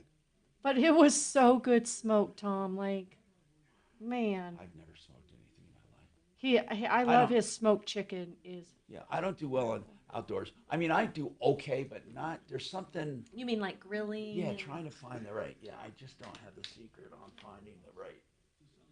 I don't know. It was I so think good. the secret is what somebody else told me. Get it to the inside where you want it, then just throw it on that goddamn grill and just singe it. Yeah, we've talked about that before. That sous vide I had one time. I've never done it. That is not our jam. Do you have the machine still? No, we've returned it. Oh, that's right.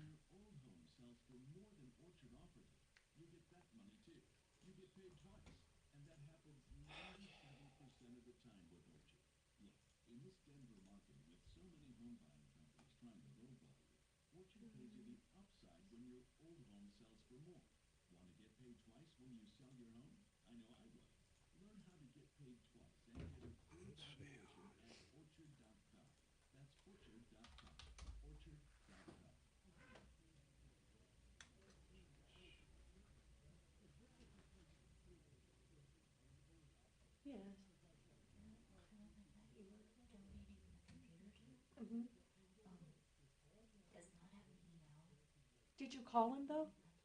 Okay. I don't need his email. I have his phone number.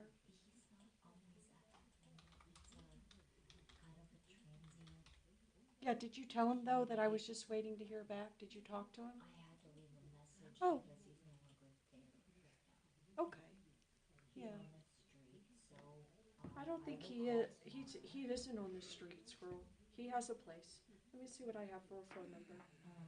Because I talked to him last week. Just the donation people I was waiting to hear. Yeah, I'm looking. Yeah, and I have his address and everything. He was going to come down. But I'll try him again. But you did leave him a message, huh? Okay, thank you. Yeah, no. Yeah. But the donation folks said, okay, we need more info. I got him more info last week. Then they said, we'll be back in touch. I was just waiting to hear. If he calls again, just come get me and I'll talk to him real quick. Sweet. Thanks, girlfriend.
Hey, I'm Tom Martino, your troubleshooter. 303-713-TALK, 713-8255, 888heating.com for your air conditioning replacement or furnace.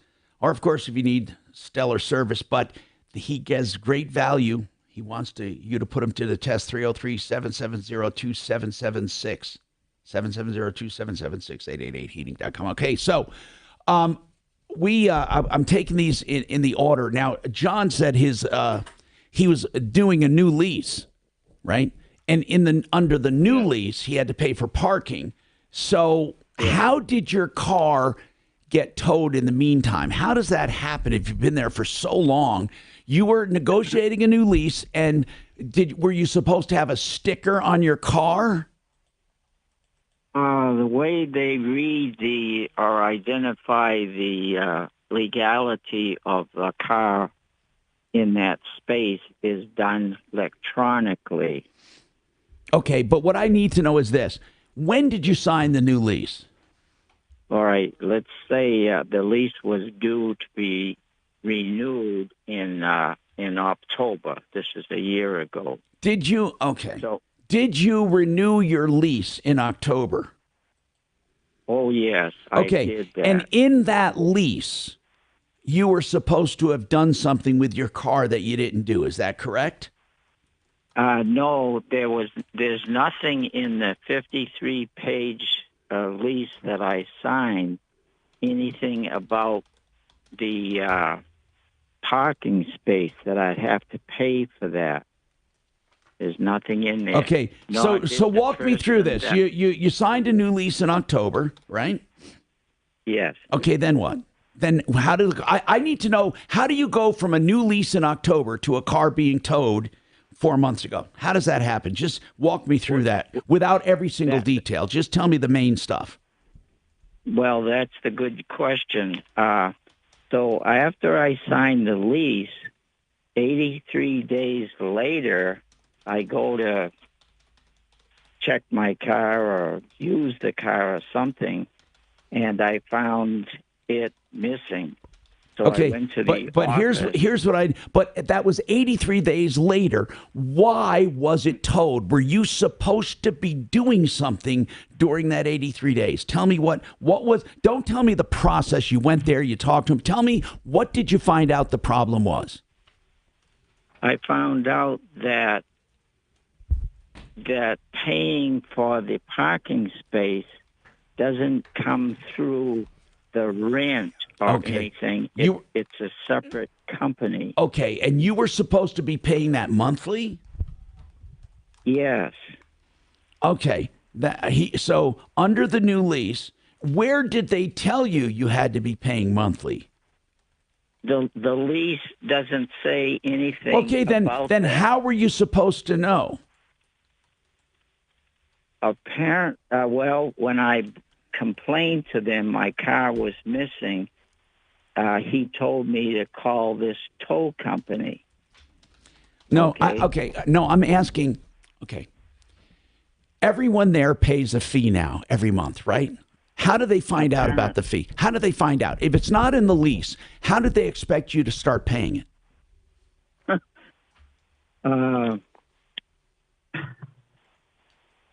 John, I couldn't. They just thought that automatically you would know. They didn't send out an email to everyone. They didn't send out a memo. There wasn't a sign in the manager's office. They just expected all of a sudden every one of their tenants to just start paying a monthly fee. Well, I expected that as I'm signing the new lease, I would have been notified. That's what you're expecting, but I'm asking you, what did the apartment complex do to let people know they had to start paying a monthly fee? When did that monthly fee, when did that come into being? I would say when they took over the apartment. When? And to run the operation. When? It had to have been prior to that month that I signed. Probably. Okay, so they did not let anyone know. They just came in and towed everyone for not paying. They just took over. Go ahead. I think the person that signed my renewal lease should have informed me. Okay, got it. But I was not informed. And you think some people were, but you weren't. I get it. Now, hold on. So they towed your car because you didn't pay the monthly fee. At the time they told you, how many monthly fees had you missed at the time they towed you? Well, apparently my car was in the parking lot after I signed the lease for 83 days. Okay, so how many parking fees did you miss? Do you know? I probably missed the when I signed for the lease. So you probably missed since then, but how many? Okay, it doesn't matter. How much did they say you owed at the time? How about that? How much did you owe at the time? In order to retrieve the car, my charge was $290. Okay, $290. For that time. Okay, now since then, what happened? Well, nothing happened. I went back. So, are you calling now because of that original tow? Are you calling now because you don't think you should have been charged that $290? What are you calling about now? Yeah, I'm calling because without being informed that my parking space was now being charged. How would you be able to pay? So why are you probably in the new lease? But why? No, it wasn't. He said he looked at every single page and every single word. Yeah. But what I'd like to know is why are you calling now, so far later? So I mean, I didn't think I could do anything about it, and that's why I'm calling now. All right. Did somebody say, "Hey, you ought to call Tom Martino" or something? Were you talking to someone who said you should try to find someone to help you? Because here's why. It's going to be difficult now to go back in time and say, because your car was towed in the early part of the year, to say it should have never been towed and you want that money back. In fact, it's going to be near impossible. But I can tell you what to do to try to get your money back. So hang on, all right? Hang on, I'll try to help you. This guy said, oh, he's horrible. They instituted a new fee last year. What's the place called? He didn't say. Ask him real quick. Let me look up what there is. Hold on a second. I spoke to Kevin Let me just get his. I gotta put up what the name of the complex is. Oh, hold on. Is he? I just said it's John at. Oh, it doesn't say. I'm sorry. I didn't. What's that? I spoke to Kevin Harmon. Okay, good. Okay, good.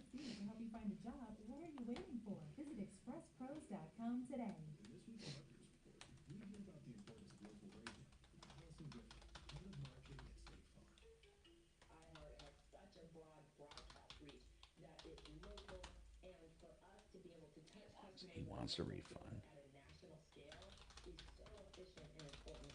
the number one audio company, iHeartMedia gives marketers access to the audiences, trusted influencers, and data you need to grow. If you're a marketer, go to iHeartResults.com.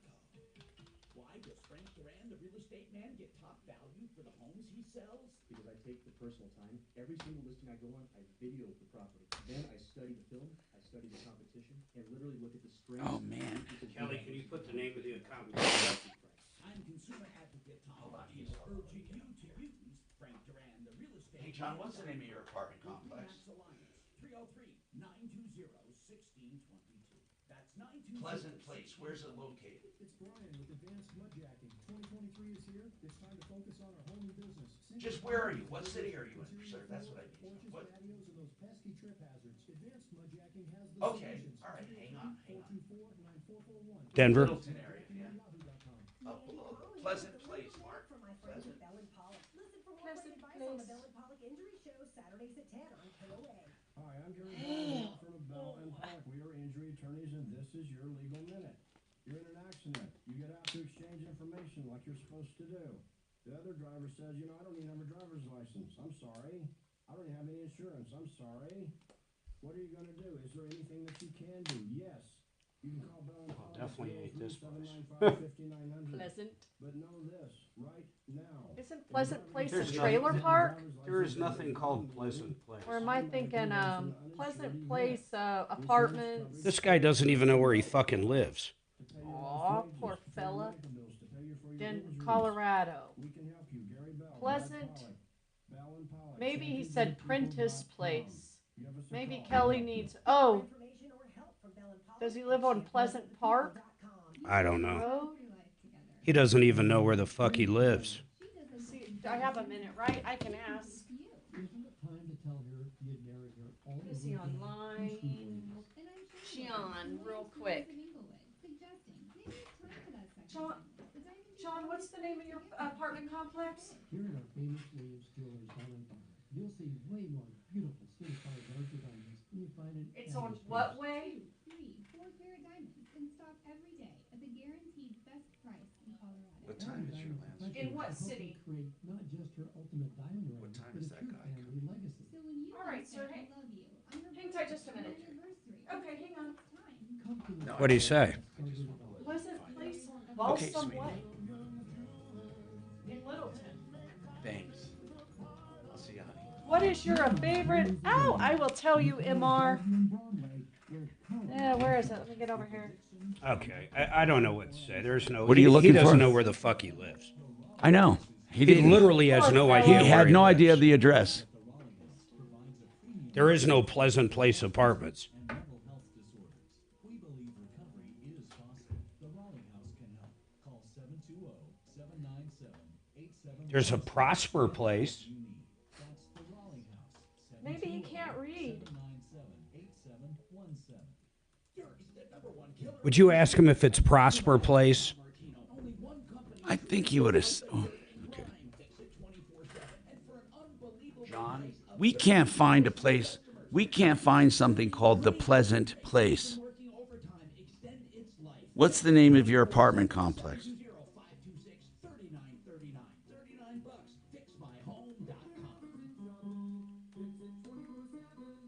I get it. What's the name on the sign outside? You don't know. Okay. You don't know where you live, like the name of the complex. You don't know, basically. He literally has no idea where he lives. Thank you. It's quite amazing. Prosper Place. Thank you, sir. Hold on. Prosper, Mark. Okay. He said, "Oh, I'm sorry. It's Prosper Place." He looked out the window. Okay. Is that fucking for real? That's for real. Sue, Yeah. could you give me a water? Sure. Thank Want you. some ice? You want some soda? Well, just anything in the refrigerator would be fine. And if it's not that Do you cold, prefer water? just water. Yeah.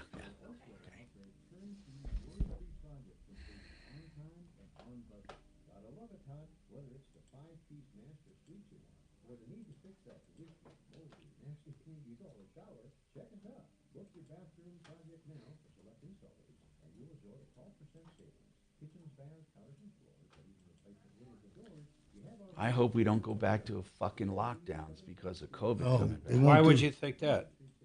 Because it's coming back. They won't do it this time. They said it's going to be like the flu. It's going to be kicking around all the time. Hey, how does your parking work at your Littleton location? Does it cost separate? We're trying to kind of figure that out. When are you leaving? He's ready, right? Yeah, what time? A little afternoon, maybe noon. I don't know. Let me see. I just want to try to get all of this in.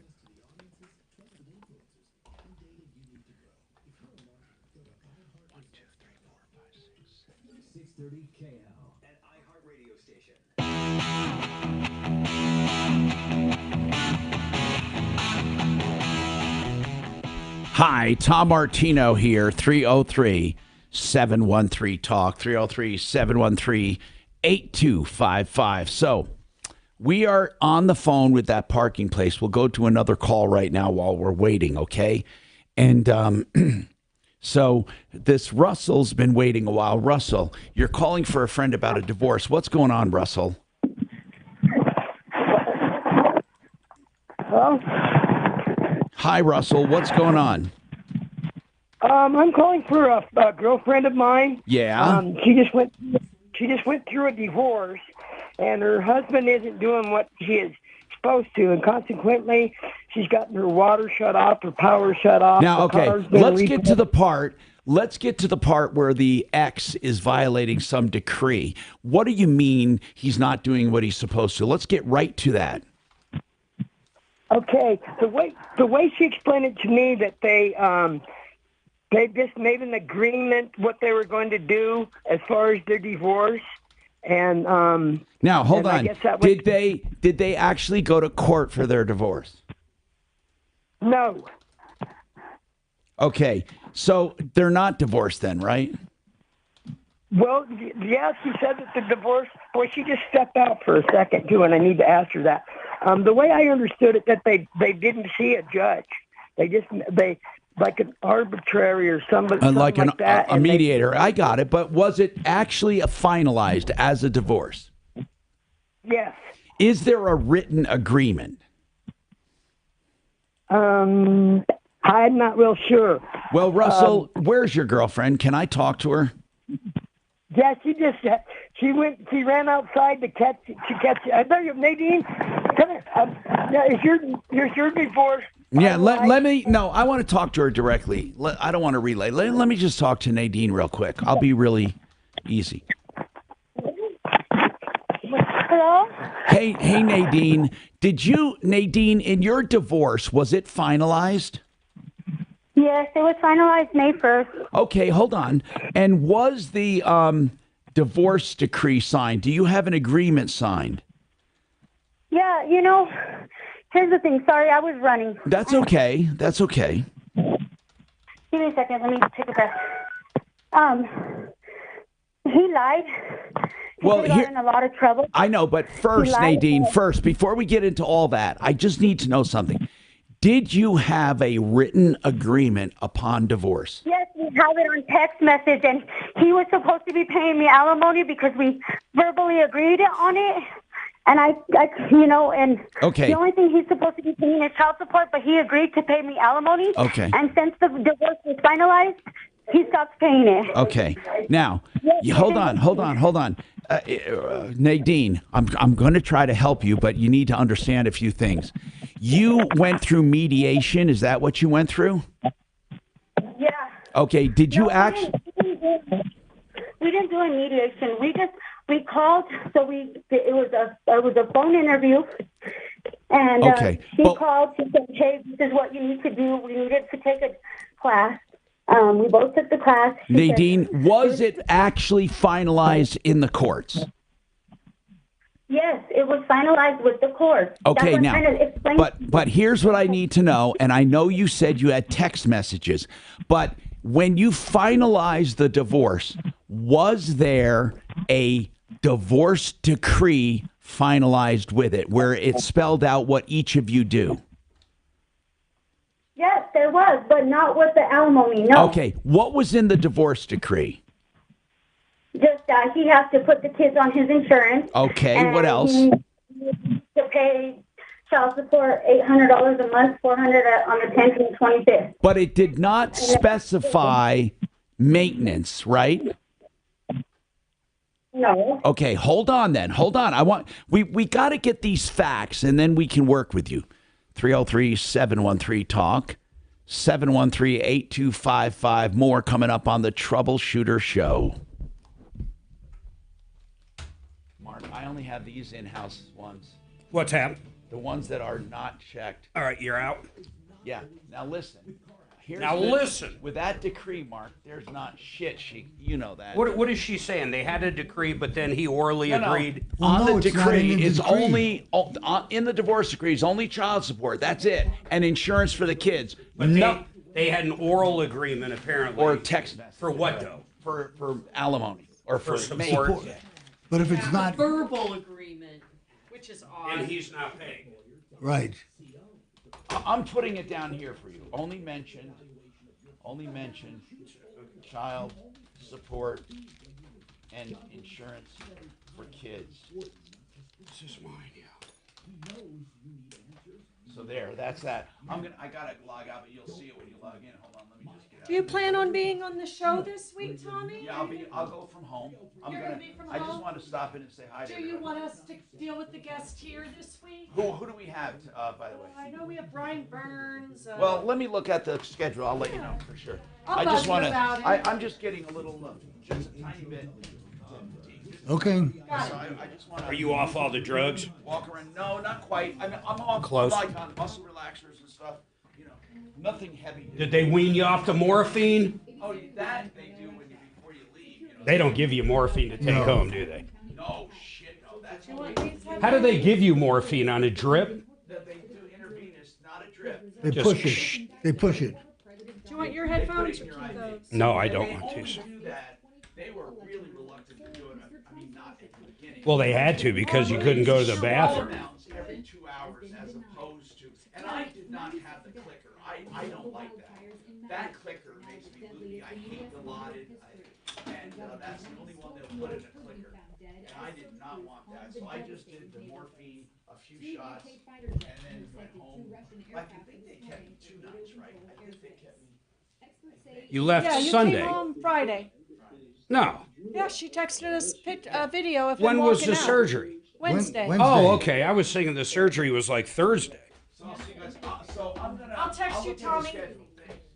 A medical emergency halted a busload of asylum seekers that had been sent to Chicago by Texas Governor Greg Abbott. A bus started by the Texas Division of Emergency Management was bound for Chicago when a 3-year-old Venezuelan drove out. And I spoke to that Kevin Harmon, Which one was that, Doc? the contractor who dug a hole and left. Yeah, so we need to I missed that whole call. What was it? Okay. He dug a hole and left. Well, come on, He tell me. gave him $55,000 to do a project, and he didn't pay the engineer, and all he's done so far is dug a hole. And then how long ago was this? 3 weeks ago. What's the guy say? He's going to be back? Yeah, I had a 3-way conversation. Okay, good. So what did he hire him to do, though? I must have been I out. forget to build something. I got to turn that down. It's going to drive me crazy. I forgot what it was to build something. Like a garage? Yeah, or- I missed the first part of that also. Okay, maybe Suzanne knows. I got in with the part where he didn't do anything.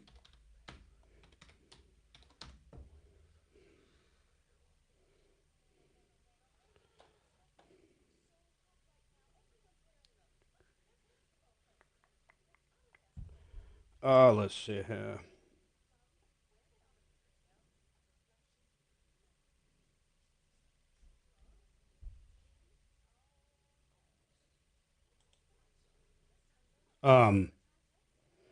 Can you imagine? It hurts so much pulling out that catheter. They have to put you on morphine to piss. No. I mean, that's what happened to him. He said the first time, remember, you come out of surgery, you got a catheter. Yeah. They pull it out. He hadn't drank anything for 12, 14 hours. Right. He drinks a bunch of water. About an hour goes by. He's got to finally get up and piss. He goes to piss. He basically passes out from the pain. Yeah. So but then they said, that's why they put him on morphine. Okay, right. That's just, it's amazing to me. It hurts so bad. It can. It's crazy. They said they sliced him. Sliced what? It's amazing. His hole. His pee-pee. What do we need sliced? Can you believe They Fielder sliced died, it Mark? coming John out. Fielder? Yes. You know my photography book of the Colorado stuff? John Fielder? He died. Oh. Oh, yeah. What did he die from? Oh, I don't Old know. age. He was 73. Old or something. Oh, my God, that would hurt so much. When he was telling us about it, I wanted to I've had freak multiple out. catheters taken out. The taking out doesn't hurt. They're basically, how he made it sound, we'll have to ask him. Yeah. How he made it sound was, I guess maybe they tape it on. I don't know how it adheres. Yeah. But when they were cutting something, they sliced them. Are you all logged into your stuff? I'm going to log you out of here. Yeah. Isn't that what you how did you understand what happened to Tom? They took out a piece of it. Oh, they nicked his urethra. But what does that mean, nicked? How did you take it? I took it like they nicked it with a razor or something. Oh, they could have nicked it just inserting it in. No. It's a rubber thing. It can't nick anything. Oh, well, he got nicked. He got nicked. I'll have to talk to him. Yeah, the only reason he ended up staying the extra day. He thought he was going to leave that Poor day, guy. which was dumb. I mean, everybody knew he wouldn't, but he had high hopes. I'll find out because the catheter is made out of rubber. Yeah. Yeah, I don't know. I mean, But they nicked him. And it doesn't hurt when it comes out. Shit. He passed out, basically. Oh. He said it was the worst pain he ever felt. Well, peeing after the catheter can be very painful the first time. No. They had to give him morphine. Every It was time like, before he'd get up and pee, they'd administer the morphine. That's how bad it was. Okay, I'll have to find out from Tom. It's fucking nuts, though, isn't it? It's weird, yeah. Because I've had now, catheters. let me ask you this, Doc. Why? Okay, let's say he was under a total of 5 hours. I think it was less than that. Yeah. But a lot of times people go in for surgeries. It could be longer, shorter, whatever. Why even do a catheter? Why not, depending on where the surgery is, just put him in a fucking Depends or something? Like literally, why even a catheter? Because the bladder might not empty. He's like, but why not a diaper? Yeah, why not just... Because it wouldn't be... You would have a heart... First of all, you don't want him peeing during... When you're knocked out... When you're knocked out, yeah. You have to monitor the input and output. Yeah. So you definitely need a catheter intraoperatively. Wait. So when you're knocked out like that, not twilight, but when you're out, right? You can't urinate unless they make you urinate? Well, you probably can urinate, but they need to keep track of your input and output. All right. We measure it very carefully. Okay. To make sure. All right, that you're not dehydrated and there's no problem with kidney function. I'll keep track of the calls here for Tommy. Ripped off, bad So that's why it's in the operative. so you don't have to lose. We'll come running just as fast as we can. Troubleshooter's gonna help the common man. This is the Troubleshooter Show.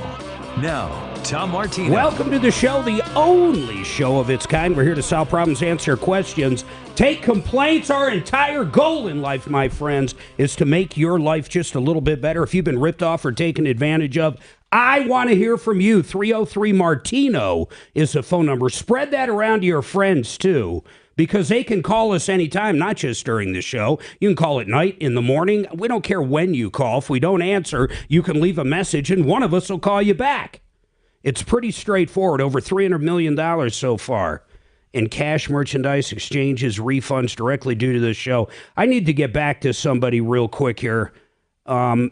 We had this poor guy call up, and I got to pull up my call screener here. But we had this poor guy call up.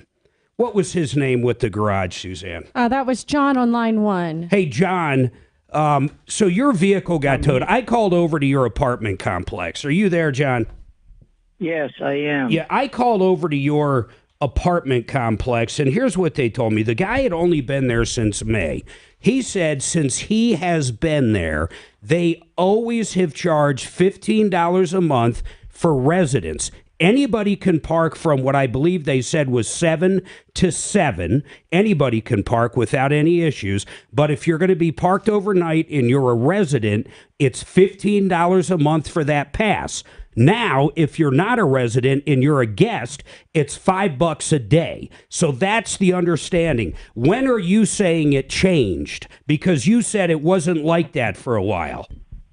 No, I've been there since 2010. Okay. And they change over companies every 2 or 3 years. Okay, well, the last company that changed, they made a lot of changes. You follow what I'm saying? Yeah, but I wasn't, when I came time for me to sign my new lease, they never informed me that there was a parking expense due. Well, okay, do you have a copy of that lease that we can eyeball? It's all going to come down to that, man. If they didn't point it out to you, I feel for you, brother. But if it's in there, there's not much we're going to do. Now, if there's nothing in there about it, I will fight my ass off for you and try to get that $200 or $300 refunded. But I need to see a copy of the lease. Can you send that over? I sure can. Excellent. You should have a PDF. They probably emailed it to you. That'd be the easiest. No, I had to sign 53 pages for to legalize. Yeah, but I got it. I understand you signed however many pages. Did they have a digital file, though? Do you have it, or what are you going to do, fax me 52 pages? How are you going to get it to me?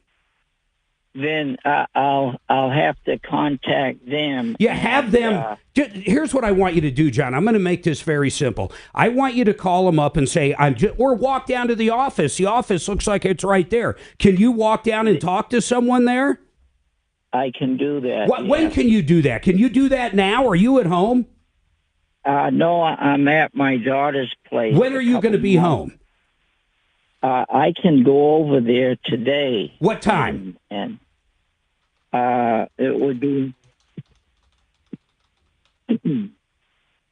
I mean, is it before 2 o'clock? Can you do it in the next couple hours? I wanted you to go in there and say, hey, I got a buddy that wants to talk to you because I'm having trouble understanding why I'm getting hit with this bill. Can you do that before 2 o'clock, or we can do it tomorrow? I mean, I'm going to try to help you out, but I got to understand a few things from them. Sure. So when do you want to do it, John? It would be better for me to do it today, and then I could mail it to you tomorrow. What time are you going to be back at your complex?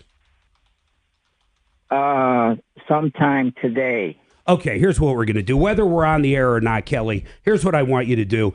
Get his information so I have his phone number. When he walks over into that office, he needs to call me on my cell. We'll do a 3-way. I want him to call me before he walks into that office so we can get a little bit of a game plan. I also want him, if they won't talk to me, it doesn't matter, once again, on or off air. I just got to figure out if it's in the lease. That's it. We're making this a little too difficult. Then we'll free it up. 303-713-8255. John, we're going to try to help you to the best of our ability. Now, Russell and Nadine, you guys called. I swear to God, if Michael Brown doesn't actually set this up for this microphone to fall on me literally every time I sit down, how is it even possible? Did Tom just unscrew it? Did I miss that? What's the problem here, buddy? That's impossible. I don't even touch it. I just grabbed it.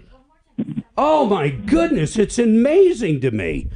Holy moly. 303-713-8255. I believe we have one line open, although someone might have just taken it. Now, Russell and Nadine, here's basically what's going on. I got to recap real quick. Nadine, you got divorced how many years ago? Just a few months ago in May. Okay. In a few months ago, inside the decree, the only thing it dealt with was child support. There was no maintenance, correct? No, look, honestly, I'm going to be honest with you. I just wanted to be civil. I just wanted to let it go peacefully, and I just wanted Nadine, to... I just need to know. Nadine, look, I can get a great attorney on. We're going to get somebody from the Harris Law Firm, but I got to understand a few things. What I'm asking right now is in the decree, there was no maintenance, right? No, because I'm stupid. Well, okay, fair enough. I'm not calling you stupid. You want to call yourself stupid, that's good. But you wanted to be the good person and not go after maintenance. And then your ex-husband, whose name is what? Marco. Marco? Yeah. So Marco told you verbally that he was going to give you how much a month? $850 for alimony up until September, and even at that, he was fighting me on it. But okay, but that was all verbal. But he did agree verbally to $850, right? Yeah. All right, but there was nothing in the decree about it. How about everything else? Are there children involved? Is there child support? Yeah, he raised my oldest two for 11 years, and okay, he left them like nothing. I got you. I get it. You think the guy's a dirtbag. I get all that, but I got to get the facts. Let me ask you this, please, please, please. Has he been paying the child support? No. Oh, but that's in the decree, right? Or no? Yes. And he's not paying. Okay, here's what I want to do. I'm putting you on hold. Listen, if he's not paying something he's supposed to, we're going to figure it out. I want to get someone up, Kelly, from the Harris Law Firm. Perfect. I'd love to get Rich himself if possible, but if not, someone that can help us with this question. If the guy's not paying child support, I know they can go to the registry and she can make this guy's life miserable. And on top of that, I want to ask if you can go back after the fact and ask for alimony if that's even possible. 303-713-8255. We're going to stay on time, and I got to fix this mic. Cliff, Rick, and whoever's on one, hang tight. God bless this mic. That just fell off? You need any help with your spots while you're doing that? Hold on. It's not going in straight. Doesn't look like it went. Empower. Let me just pull up Empower. Doc did it? Yeah. My fault. Mea culpa, what can I tell you?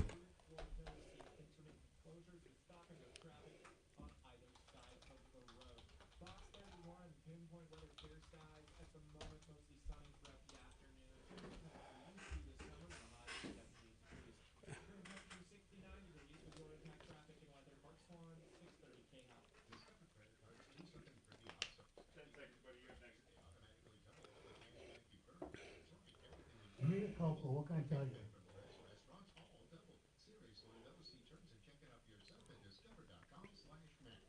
Empower Reverse Mortgage. The owner's name is Marc Massey. What I love about Mark, he doesn't just sell reverse mortgages. He knows everything about them. I always say the good, bad, the ugly, and there is some ugly stuff about reverse mortgages, but he's going to explain everything to you and decide or help you decide whether or not it's a good product for you. But if you have to get into that equity or use some of that money, he has other ways to do it as well. 720-500-7719. Marc Massey, empowerreverse.com.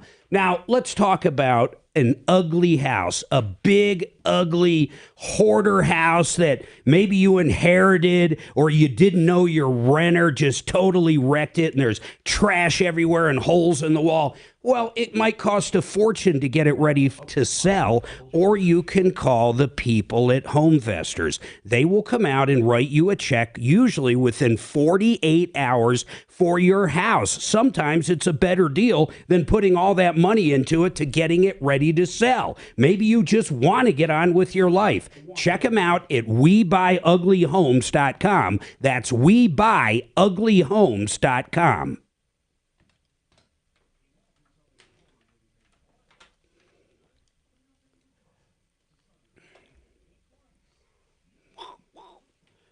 Okie dokie. Holy moly, moly, moly. I feel bad for that guy.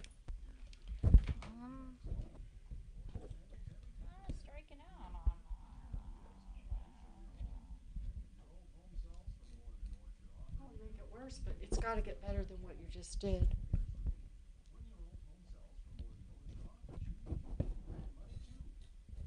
I fixed it. I just don't know how it gets. It's not. There's nothing magical about it. It screws up, then you screw it down. It's fucking so simple.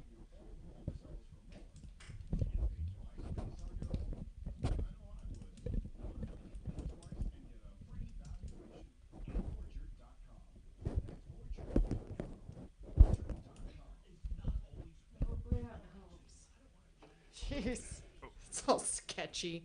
It is See, all look sketchy. How screwed this is. Like there's hardly any threads. I know. You can see the threads on that. Well, if this you look, is all the way in. No, if you look, mine over there's got that lock one on top. This does not have that. See that one thing that can turn right above this part? That's why that one's never fallen. I mean, it might have fallen off once over 10 years. This one, every time I sit down, falls. And this one, does that one fall? I've never seen this one fall. Yeah, that But one it doesn't have have the lock either. I've never seen it fall down. But generally, whoever's sitting there isn't touching it all the time either. Well, no, but you have people who you I have all agree. sorts of different people who don't know how to use the mic that are touching it. Did he send the pics? Did Tom send you those pics? Of his back? Yeah. No. Okay. Why don't you text him, see if he'll send them over? Just the ones he wants to share. Hey, I mean, they're Suzanne? really intriguing. This thing in his back is really Anyone? crazy looking inside there. When you actually see his back wide open and then this little device in there. And we say little, that damn thing's every bit as big as this. A little bit smaller, probably. God, I don't know. Those wings look pretty big. They do look big. That was way bigger than I was thinking. I'll try to get that. So how did so many people get trapped in this fire? Was it? They that said it fast happened so that fast. they couldn't escape. And they could, yeah, because it went in. right. The only place they could go was to the ocean. And then they said some people, it was so hot right in the ocean, it didn't matter. They were dying. Yes. Wow. Rich Harris is in court, and Peter Goldstein is not available. Oh, okay. So I'm not sure what you. Try Bonnie Shields. Oh, Bonnie Yeah, Shields. Talk about Bonnie. Is she still working or is she semi-retired? She is stepping back big time, but she's still doing a little. She's almost doing just mediation. Okay. But she knows, I mean, you know that. She knows the gamut. Yeah, obviously. I think I like Bonnie. The cool part about Harris, though, they have so many attorneys. They really do match you up with that specialty. Dragon, what's going on with you, brother? It's Monday. What's up? I just got the grandbaby's baby shower yesterday. Oh, There was that. wow. Yeah. What is it? What do you say? Grandbaby baby shower. Oh, Yep. how cute. Yep. How many it's a little people? boy, right? About 50 something. Yeah. Oh my God. Yeah, she's got a large family. She drugged me to a baby shower one time. Oh my God. I was the only poor bastard there. Everybody else was Serious? female. Yeah, I'm dead serious. I would have walked out.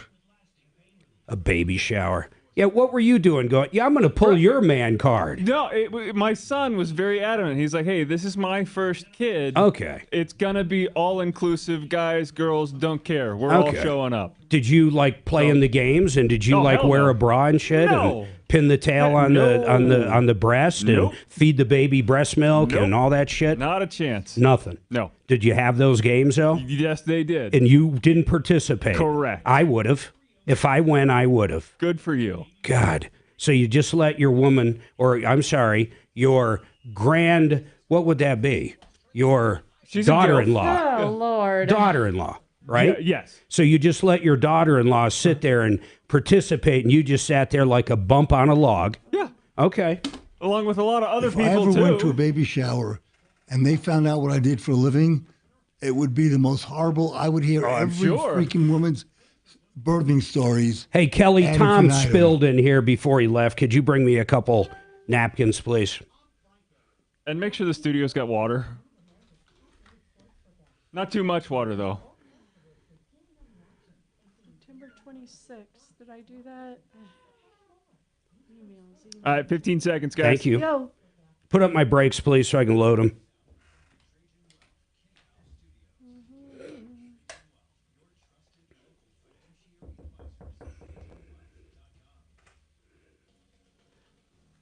All right, 303-713-8255, 303 Martino. One line open.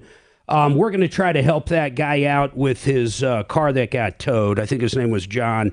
We're trying to get an attorney on right now. Hopefully we'll get Bonnie Shields or someone from the Harris Law Firm on to kind of talk about Nadine. And I'm a little curious, too, if you miss one child payment, not maintenance, but, child support, I think the registry comes after you pretty quick. I want to dial in on that.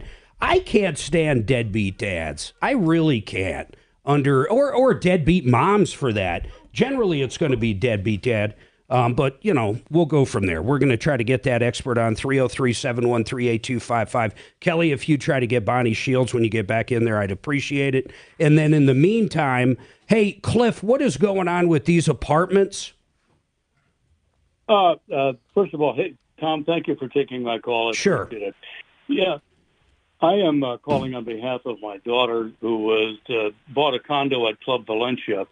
There's a series of fires. There are 2 fires. Yeah. And the first one was arson. There's still no resolution on that. Are they in Parker? Where are they? Aurora? I forget. Yeah, they're right at Parker and Hamden. I believe. We have had It's a so large- many calls over the past, whenever the fires started. I mean, it's like, I don't think they have enough money to rebuild, or the homeowners. I don't know. What's going on? Well, that's what I'm trying to figure out, and as well as my daughter is trying to figure out as well. The unit owner purportedly, where the fire was, had insurance, but the claim was denied because there's no sprinkler system in the system. Yeah. There's no appropriate fire alarm, et cetera, et cetera. And the units affected still do not have access because of asbestos cleaning, and the reconstruction hasn't even begun yet. My understanding was there was some issues with what insurance was going to pay. Was there going to be a special assessment? I'm not sure who we would... Suzanne, who would we contact? The latest update I see from what we had is going all the way back to late April. Brad And O'Brien. There was still 80 people. No, not an attorney, Doc, like for an update. My understanding, I'm going back to late April, and it really sucked. They did not have the insurance in place to rebuild the units that were affected, so we didn't know if they were going to hit them with hit everybody else, including the people that were displaced, with a special assessment. We just don't know exactly what was going to happen. You have no idea. Is your kid actually living there though? No. This is the thing. There was a second fire. Oh, my God. And since then, this is some older guy who left a burner on in his unit and displaced about 80 people as a result of this. 60 people, actually. Oh. Some are still living in their cars. The thing is, they've all been moved out. They've been denied access. They have not. My daughter's house. Yeah, they're saying it's unsafe, and they're saying it's unsafe, and it really is, man. We actually had one of our experts on, Rock from American Restoration, with a similar call where someone had a lot of stuff they wanted to get to in a different apartment complex, or actually I think it was a home, and a contractor came in to do some work, didn't realize there was asbestos, and the landlord would not allow him back in. Probably rightfully so. I mean, that would open up a huge lawsuit. But at some point, you would think they'd have this under control. I've got 2 ideas on this. I'm going to put you on hold. I want to see. Go ahead. So I'm reading in May, it was on 9news.com. The acting president of the HOA told 9 News 2 insurance claims have been denied and they can't afford renovations. They have since retained an attorney and are working to appeal the denials. So that was as of May. That's probably exactly what's going on, Cliff. Hold on, though. Let's see if we can get Brad O'Brien up. I would like to ask an attorney that deals with this. This is really a scary situation if you think about it. You buy a condo or a townhome, it doesn't matter, but a condo, and, you know, the whole place burns down. The insurance company is saying it's not our problem, so they deny the claim. You might have your own insurance, but on a condo, your insurance only covers the drywall in. So it might cover the stuff inside, but it doesn't cover the roof. It doesn't cover the exterior of the building. Why is the insurance denying it, Mark? I have no idea. I don't remember. Would But they maybe somebody like Matt with Paragon, does he work with big complexes like that? Matt works with everybody, but Brad O'Brien, he might have actually been hired by some of these people. He might have some insight. So let's try to get him up. In the meantime, I want to talk to Bonnie Shields, attorney at law. Bonnie, how are you doing? I'm good today, Mark. How are you? We are doing great here. I've got a question. Nadine called up. Her ex-husband, Marco, they got divorced about 2 months ago. In the decree, according to her, there is child support, and they made a side deal, if you can imagine this, that wasn't in the decree, for maintenance of $800 a month that she would get paid just till September. So I guess she could find another place. Or actually, I am going to ask her, hey, let me ask you that, Nadine. Why was the maintenance you guys talked about only till September? She had stepped out. She was a little too much for her to talk on the phone right now. Yeah. So, So do you know the answer to that, whoever this is? It's kind of odd. I'm talking to one person. What's your name? This is her friend Russell. I was the one that originally called. Oh, okay, Russell. Do you know why it was only going to be till September?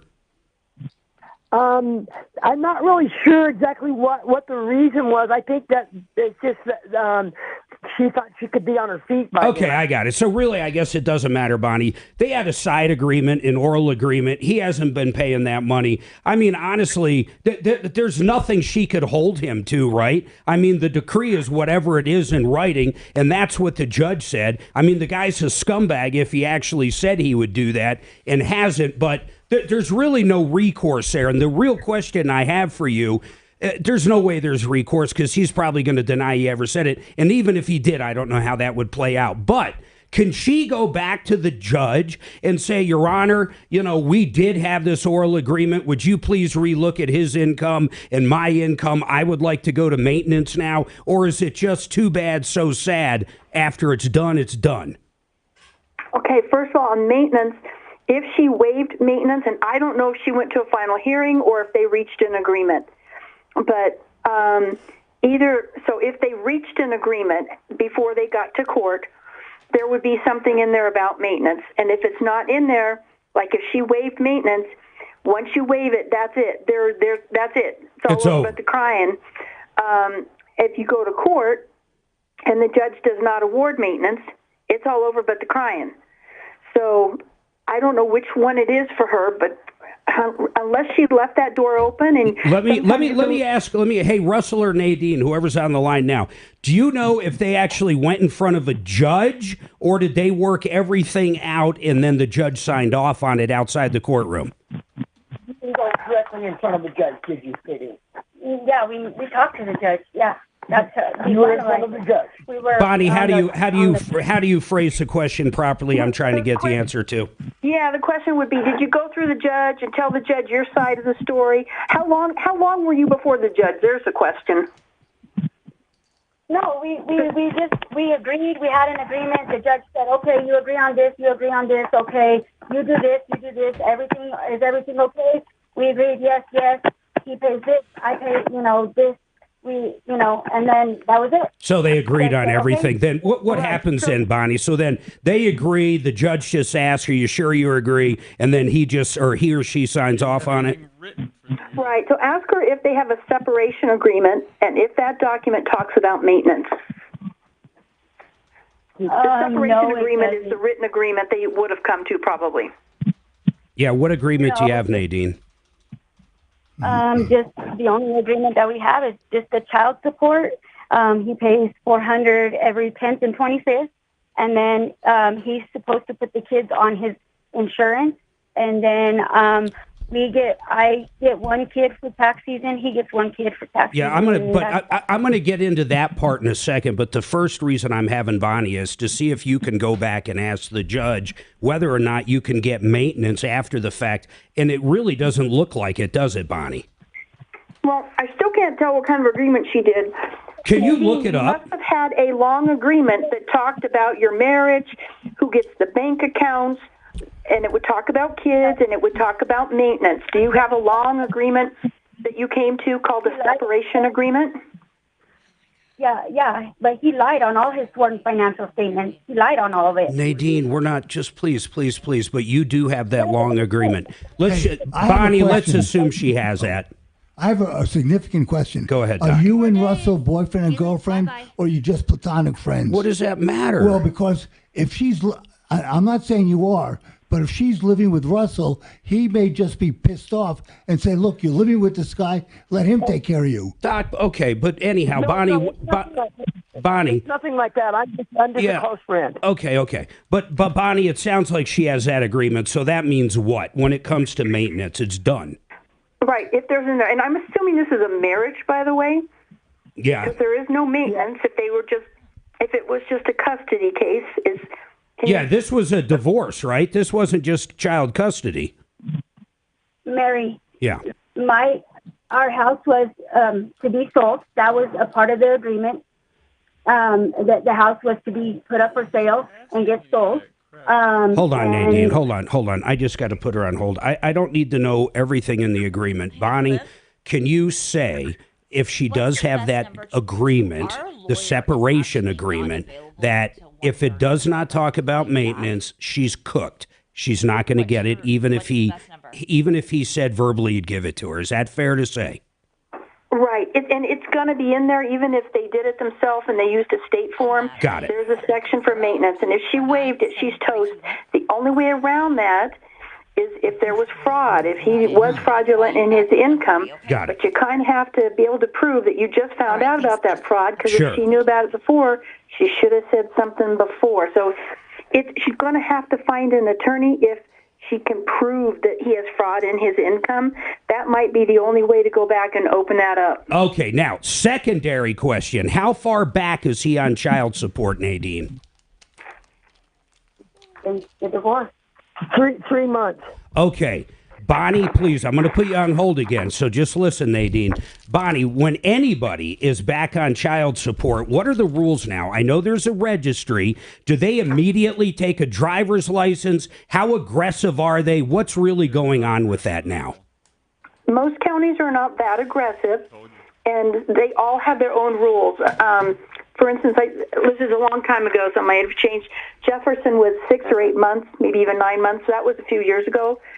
So she does need to go to the county. They're not going to contact her, to the child support division for whatever county her case was in. Hey, and Nadine, she real needs to quick. sign up so she can register. What county are you They in, can go after Nadine? him, but they're not going to do it for a while. Her other things she can do, and she should still do that. But on top of that, she could go ahead and file a motion for contempt if he was ordered to do something like pay child support and he hasn't. Got it. And that would be heard faster, but she should still get on that registry. But if she doesn't want to wait, many, many months for them to get going, she can file a motion for contempt right now. Hey, Nadine, what county are you in? Mary, with that, my oldest 2 kids' dad he's back years and years, over $16,000 in child support debt, and the child support won't do nothing. Hey, Nadine, what county is this guy in, though? Where was this at for child support? In Adams. In Adams We're in County. Adams County. Okay, hold on. Are they pretty aggressive, Bonnie? None of them can do anything right away. They're too busy. My question would be, does he work under the table? Because it's really hard to collect from those. If he works at a job, she can also do paperwork to garnish his wages. Depends on whether he is working somewhere where they're withholding things or if he's working under the table. Where does he work? Nadine, where does he work? He works at, my oldest two kids' dad, he works at a roofing company. Why is it easy for me to find him and they can't do their job? And it's been years. It's been years, and they barely just told me just recently that they're barely revoking his license. Why is it barely now after years? My kid is about to be 18 years old, my oldest, and they still haven't done nothing about it. You just, I thought she said they divorced 2 months ago. Yeah, what are you talking about, Nadine? Oldest two kids' dad. I'm talking about as far as child support. Okay. I'm talking about the child support. So you got two different, let me get this straight. You've got two different husbands that aren't paying child support. I was never married. Where did you find these people? Oh, my God. Now the Dr. Lore is going to come out on me. I mean, my God. And then 2 years. Bonnie, she said the one guy hasn't been paying for 2 years. I mean, and if he's, I don't even know what if he's a roofer. He probably does get paid under the table or something. And they're next to impossible. Bonnie, I've got to put you on hold because Dragon's going to kick my butt. If you can't hold, I understand. But Nadine, my God. I mean, I hope you're, oh. That's a perfect way to end this thing. And we lost Rick. We're over it. And I will bet you dollars to donuts that Russell is living with her. Dollars to donuts. Yeah, and all the counties ever do for child support is just pull their social for jobs, and if they're working under the table, then it really doesn't matter. Are you done with Bonnie? I don't know if he's even listening right now. He's focusing on fix-it in retirement.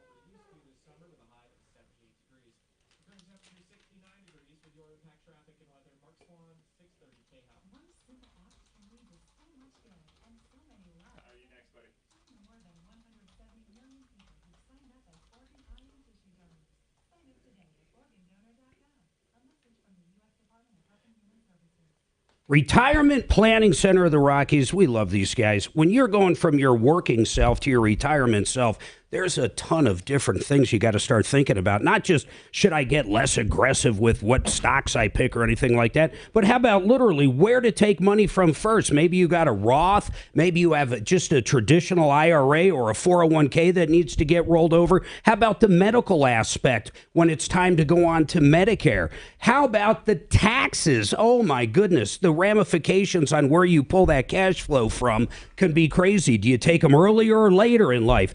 And, of course, the legacy. Who are you going to leave everything to when you pass? These are the kind of questions that Retirement Planning Center of the Rockies can help you with. They can talk about annuities. They can talk about different properties to invest. They can talk to you about virtually anything that has to do with retirement. And they're not just a sponsor of the show. They're also helping Martino out as we speak. 970-663-3211. 970-663-3211.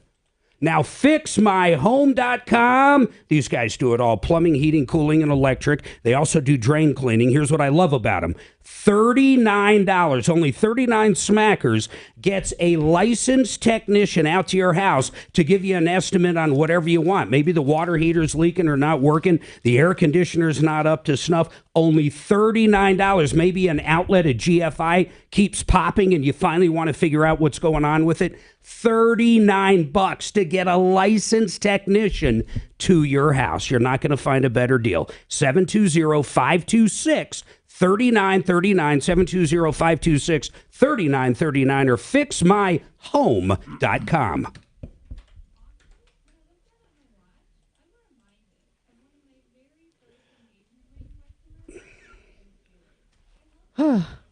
I think she hung up on me. Did she hang up? Cool. God.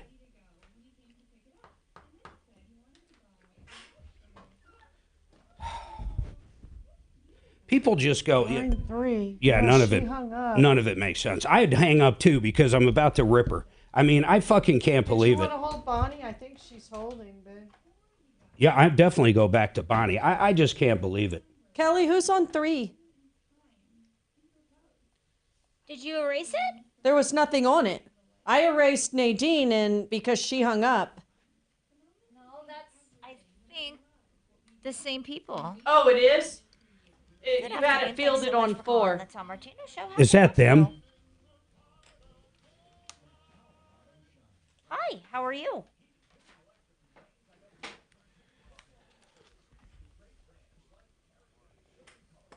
Okay, what's your name? Yeah, you had the issue with the house. You got it. Yeah, you have a question about it. Okay. What? Hang on for me and he'll be right Ah. with you, okay? Hold on. Who's that? He's been holding. Somehow his line got... She hung up, I think. Nadine did, but this is Rick with a house bill question. What is wrong with people? The one guy owes her 2 years. Yeah, fucking life choices. Let's just go there. Life fucking choices. How about, let's talk about Dragon real quick. No joking. Sure, Seriously, man. yeah. You had to make a real fucking life choice with that first wacko woman. Correct. I mean, And that's who it. it still owes me roughly around $60,000 or $70,000 in back child support because if they're not using their social, then they can't track them down. The end. God. Yeah. No, 6. that's just it. If they work under the table, just like Bonnie was saying, even if you can track them down, if you can't prove their income. Yeah. Make sure you get some house spots going. All right, 303-713-8255, 303 Martino. Let me look over here. Yes, we have a couple lines open. Nadine hung up. I want to go back to Bonnie Shields, though. She's an attorney on our referral list at referrallist.com. Bonnie, sometimes I just want to say life choices.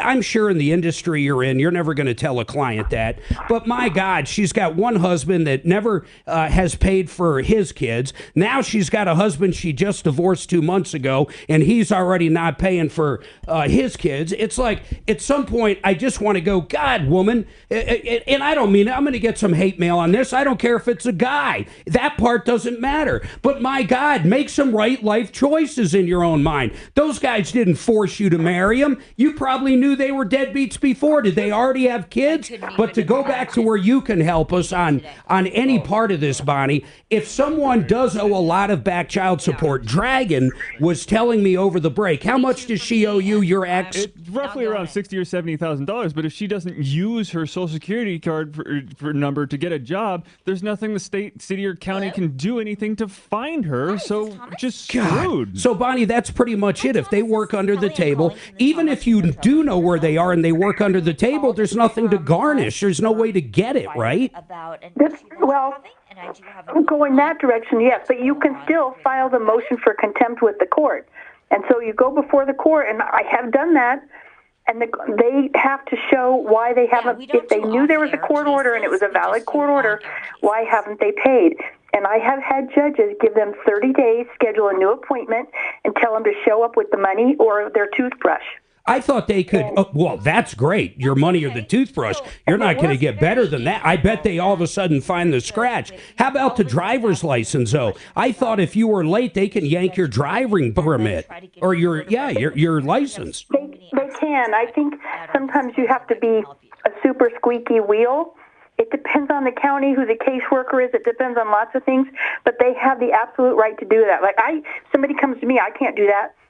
How many times, Bonnie, honest to God, just over your years, you've been doing this, you've been doing family law forever, a lot of divorces. I'd never ask you to mention a client by name, nor would you, but how many times do you see the same people doing stupid things all the time? And I don't care if it's the husband or the wife or whatever the spouse is, or the wife or the wife, whatever you want to look at. Do you see just people making the same mistakes over and over again? Or do the majority of people that get divorced and have issues like this don't make it again? No, I mean, some people do make bad choices. Yeah. And honestly, I always wonder, but you can't ever assume, because it could be that this guy was actually a decent guy and a good husband and a good dad. But in the divorce process, we don't know why they got divorced. We don't know what happened. I know he could be just another deadbeat dad, and that's probably what he is. But there could be something else there, some reason he's kicked off, or I mean, we Yeah, just who don't knows? know. Yeah, I don't know. We have no idea. Maybe, like Doc was saying, has something to do with an affair. But regardless, here's the two things, if she's still listening, she can do. One, she can go down and find in Adams County who to complain to or where the registry is and start that process, and you should definitely do that right now. The other thing you can do is petition the court. Right? Didn't you say that, Bonnie? She doesn't even have to wait on that, even if she's only late or he's only late 1 month. Yep, motion. It's called a motion For contempt. It's a motion for contempt, for citation of contempt. Okay, so I would go down and do it, and I would guess, and Bonnie, I know you're an attorney, you're going to say maybe I wouldn't do that myself, but that's something she might even be able to Google and put together and go down and turn it into the court clerk. The forms are online and they are free. And they're easy, aren't they? And For this. for this, it's fairly simple. It's fairly simple. And, Okay. she can also go to the courthouse. If she's not too big with the internet, she can go to the courthouse. And they'll give them to her? I think they'll charge you for the paperwork. It's going to be pennies a page. Sure. But I love it. online, if you just Google like Colorado court forms, you Yep. should get to the site. If it's something where you're paying, then you're at the wrong site. I got you. Very, Very, Bonnie. She can do that. And there's no reason not for her not to do that. I don't even think there's a filing fee. So you just go down because you basically fill it out. All it is a motion. You're telling the judge, hey, he's supposed to be doing this. He's not doing it. And then you usually give it to the court clerk, and then eventually it finds its way on the judge's desk. Yeah, they will set it for an advisement hearing where they basically read him his rights. Yeah. And when they've set that, you do. So the complicated part is you do have to serve him the motion. I got and it. Serve him that citation. And I So bet, and you we have could to know where he's at. I bet you I could help her with that. Maybe not on that first husband, but on the second, maybe we could. I don't mind helping you, but you need to change your life decisions. I'm done harping on it. Bonnie Shields on her referral list at referrallist.com, or you can check her out at bonnieshieldslaw.com. Excellent divorce attorney. She also does mediation, which can save you a fortune if you both agree to stuff. bonnieshieldslaw.com. Okay, Thomas, Howard, Rick, you guys hang on. We've got another refrigerator issue. I don't know what that is. An issue with the landlord and a question on buying a house right after this. Thanks, Bonnie. Really appreciate you being No lives able to here, make buddy. the time to come on. Holy moly. I just can't believe people sometimes. The other thing that other people need to realize too about the child support stuff is that there's typically child support in the decree as well as visitation. Yeah. If one does not happen, that does not mean you can withhold the other. Yeah, but she actually even said, the caller we're talking about, I like that information, don't get me wrong. She's like, he hasn't seen his kid in 2 years. That's where she threw a monkey wrench into this whole thing. Yeah. We're talking about a divorce and shit from 2 months ago, and then right at the end she throws in, my first or third husband or whatever number he was. That's crazy. Jesus. What are the chances? Okay. What are the chances, YouTubers? I got to pull it up, but what are the chances this woman actually does both of the things we just told her to do? She goes down and figures out where the registry is and how to start that process and actually files that motion for the court, which she can download easily online or go down to the court when she's down there for the registry part and doing it. What are the chances she does either or? I say 0. Next to none. She doesn't help herself. Far too pissed off to really do anything. And the longer she does nothing, she's just going to get more pissed off. It's just crazy, man. That happens a lot of times, though. People are their worst enemy. Hey, Mark. Yeah.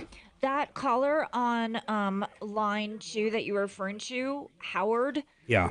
He was on Friday. You talked to him offline and gave him your cell phone, and he supposedly That's Howard Denton, texted Mark. you. That's Howard Denton. Oh, ask him if it's Howard Denton. It is. It Yeah. is. Okay. Yeah. He used to be a fridge. referral list member, Kelly. Then his nephew took over the company. Yeah. Okay. Yeah. Yeah, He's he's a got- friend. He's got the fridge issue. He said he emailed. Yep, or, tell him I'll get him texted up. you. I'll definitely get Okay. Howard up. Okay. It's a good issue, too. It's quite interesting. And I'm kind of dealing with this same thing in a different way, but it's a floor. It's an expensive hardwood floor that got damaged. So the problem is they're not going to be able to come in and just replace a part Are you that's talking damaged. about in our hearth or something? I'm Where- talking about our entire first floor. You don't think they're gonna? See if we can get Matt on Paragon on for next after the break. You don't think they're gonna cover that, or you just think they're gonna want to cover that part? Oh, Matt's going to have to fight with them. They're going to end up covering every bit of hardwood we have, including the molding. Or not the molding. What do you call it when it's on the ground? The baseboards. The baseboard. But that's where Howard's at. But his is a little different because it's not insurance.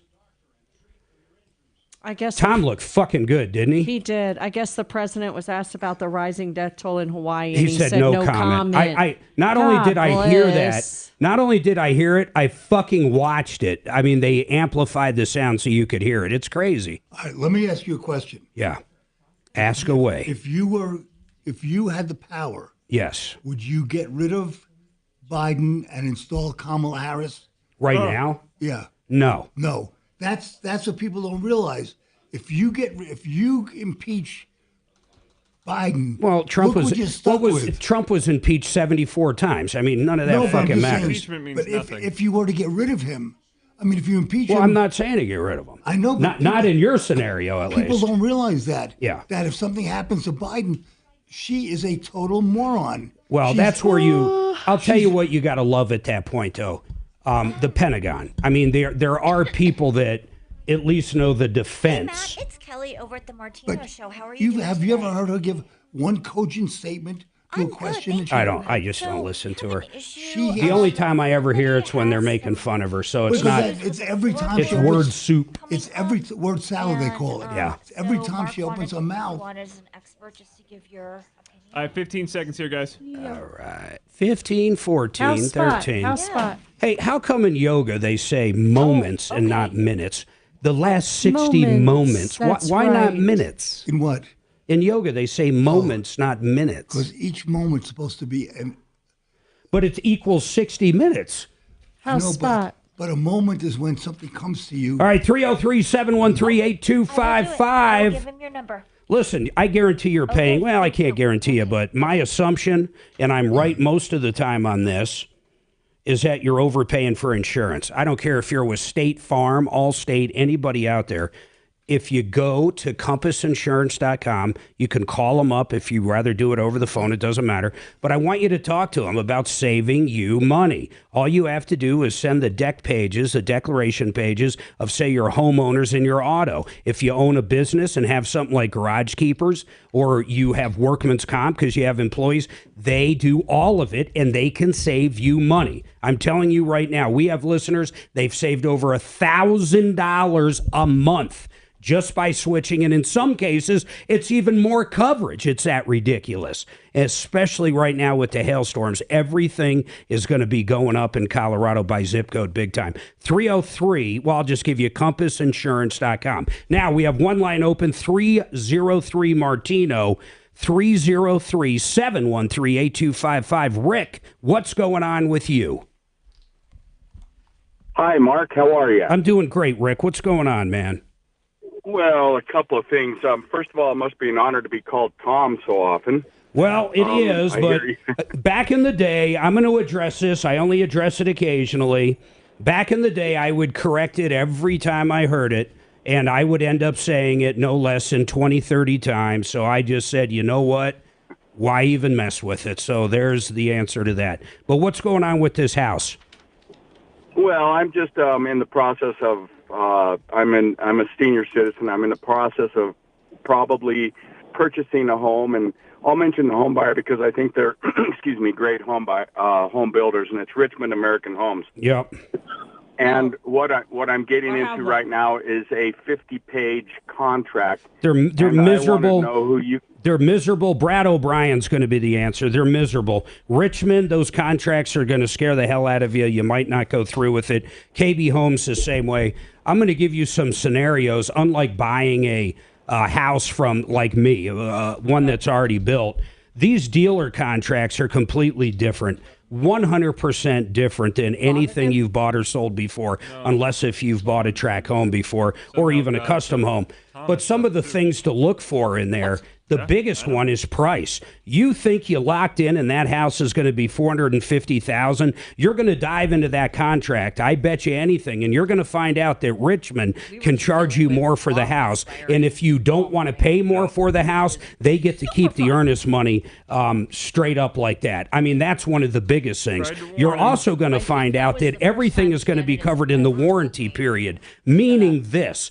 If you go a couple weeks before you're going to close, and I'll give you an example of a call last week. The basement is 1 or 2 inches not level, and they tried to level it with some kind of compound or putty, something the guy didn't like. And there was other issues. He says, I don't want this house. I don't want an unlevel house. This is crazy. Well, he's not allowed to say that at that part, according to the contract he signed. He's got to close on the house, fund the house, and then deal with that only under the warranty period of the 1 year. So these contracts and also, suck. Mark, they can remember we had a call about them canceling the contract right before closing. That was a big one. So they can get more money for the house. So listen to this one, Rick. This was probably the most egregious one because it was a condo, brand new condo units in Colorado Springs. I don't know how many were affected, but it was a lot, at least 15, 20. They all thought they were spending around $400,000. Right before closing started, the building was finally done and everybody was going to start closing. And these people had 50, 60 grand in earnest money down. Basically, they came back and said, look, we have the right to change the price, just like I told you it's going to be in that Richmond. So they said, but I'll tell you this, at least the condo people gave the earnest money back. They gave them the opportunity, either it was 400,000. You either buy it for 500,000, 100,000 more now, and go back through your loan stuff if you're getting a loan, or we'll just give you your earnest money back. And a lot of people wouldn't qualify for the new amount. So if you got any more questions, Rick, we can talk after the break. Plus, we'll have our expert on for a different call. Everybody hang tight. We got another hour. Yeah, they did it right before close. I think it was, right. That one they had over one. I think we had probably 5 or 10 calls. Yeah. But there was 20, 30 people. Yeah. Some of them went ahead and bought it. Other ones didn't buy it. I got to get a water. Anybody want anything? Yeah, would you grab me a Coke or a root beer? Which one? Either one, doesn't matter. Whichever is I cold. haven't put the root beer in the fridge yet. I put the Coke in. I was going to put the root beer in after the show. Freaking traffic. Crazy. You make sure they got enough water, though? Yeah. Oh, yeah. No problem there. Okay, good.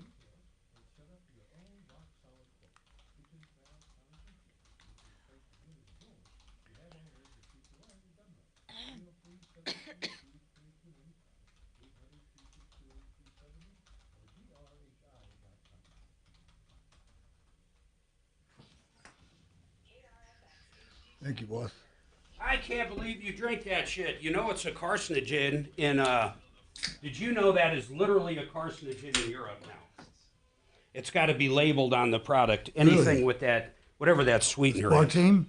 Yeah, but the interesting part about that is the amount you have to drink. Oh, yeah. Is absolutely crazy. I'll tell you another carcinogen I eat every week. Steak, man. Yeah, potassium nitrate in steak. Yep. But if you look at the levels that harm you, I mean, it's crazy.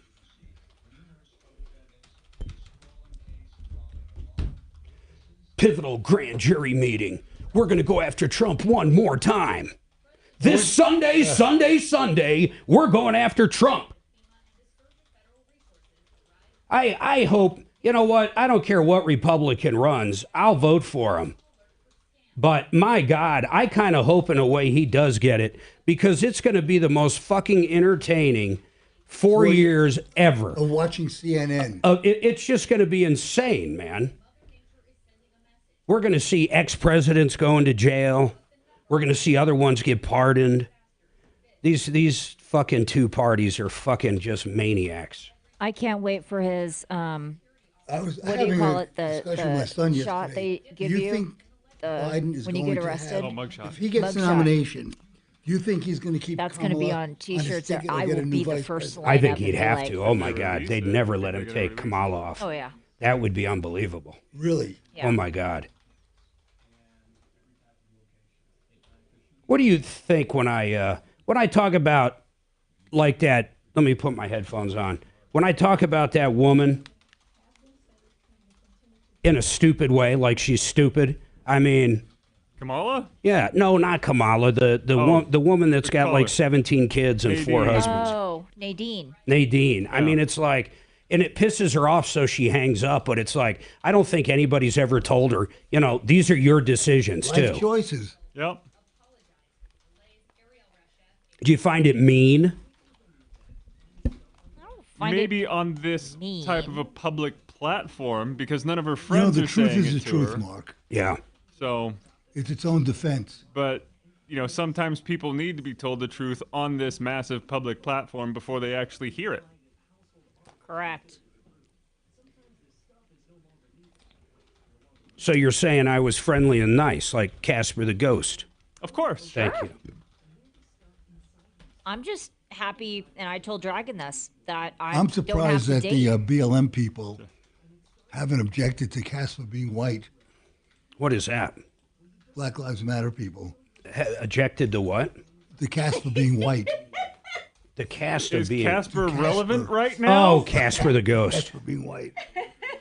Maybe Well, if they there's were some making black a new ghosts. Casper movie, maybe, but Did you read about where all the nobody's money talked went about for Casper in 30 BLM? years. You're the only one, Doc.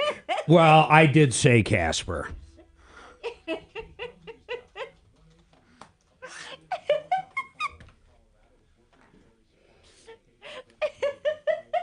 Jesus, what is she, huffing glue? She's high. She must be You huffing high. cement in there? I don't know. She's the kind when she buys Lysol and shit at the store, they ID her. Oh my God. You know that. Smell this new Windex? Smell it. That's one thing I know. You ever seen a homeless guy like sitting there snuffing on something, whether it's gasoline or whatever? That's like the worst way to get high ever. It's like immediate brain cell kill. That's why she's wearing her Wendy's outfit. She's got what? Oh, she does look like she works at fucking That's Wendy's. what the YouTube said. Looks like she's needs to deliver pizzas for Pizza Hut. She looks like she works at Wendy's. Come in here for the camera real quick. They already saw. They were the ones mentioning it earlier. Who was that girl with the glasses? Does she work for Wendy's? As soon as she leaves here, she goes over and flips burgers. I couldn't think of. I'm glad you said that. I couldn't think of what it reminded me of. It's a fast food. Maybe McDonald's back in the day. Oh Lord! I think Kelly's been. And look at the sniffing matching hat. Well, she's holding 5 right? Sharpies at the same time. No, actually, he said you look like a Domino's pizza delivery person. I think Wendy's. Shannon said Wendy's, and somebody else said Rallies. I'm like, what the hell is that? Or Flo from Mel's Diner, except that was a blue uniform.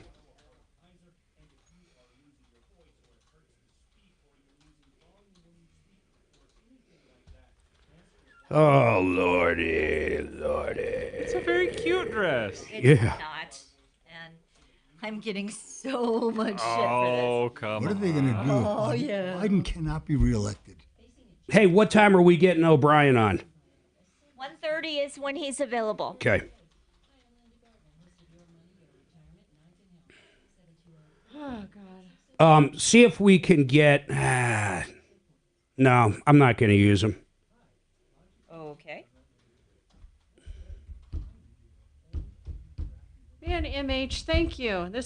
I think maybe we should put our basement door back on for Orangey. I'm getting advice from our YouTubies. Oh, my God, that's like getting advice from Nadine. Oh, ouch! Whatever. Ouch!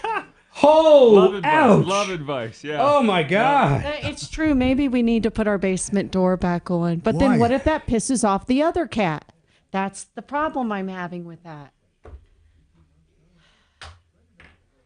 So stressed. Your cats are Why don't awesome. you just get rid of the cats? No, the cats are awesome. Whoa.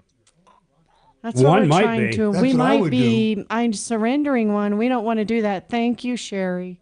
Mark, she says. What, Nadine? Ah.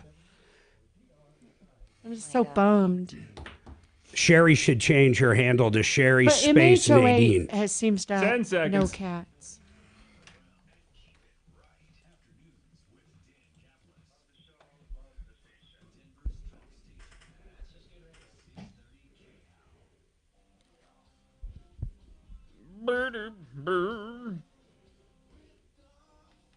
Bad news. I love the guitar in that sound. This is much better than Can I Help Me?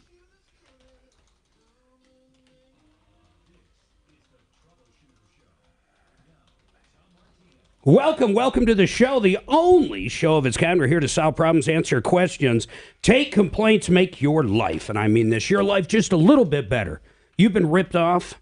You've been taken advantage of. Maybe you just want to shine this bright radio show on some deadbeat that took money and ran from you, some corrupt contractor, some malicious merchant, a bad car dealer. You get the idea. This show exposes all the bad guys. At best, we can help you recover money, over $300 million so far. Think about that. $300 million. Cash, merchandise, services, exchanges, directly due to the show. And on top of that, all the people just listening, the different advice, like we were talking to that guy, the last caller last hour, about building a house with Richmond. And I don't want to pick on Richmond. They're all the same. KB Homes, Richmond. Make sure you hire an attorney to read through that agreement, and that's going to be Bradley O'Brien. Thinking of that, Kelly, when is Bradley coming on? Did I hear 1:30? He's supposed to be available at 1:30. Yes. Okay, that's very cool. Hey, I want to tell everybody about 888heating.com. Garrett and the guys down there do something I find amazing these days. Even if you have an old furnace or air conditioner, let's say it's 15 years old, you know, most of these companies that come out are going to tell you, oh, that's not worth fixing. You need to buy a new $20,000 system. No. These guys, of course, would love to sell you a new system if you want one, but if not, they'll actually give you a price on fixing it. And if you do want a new system, listen to this. They're going to give you the good, better, best. They're going to let you choose what you want. They're not going to force something down your throat that you don't want.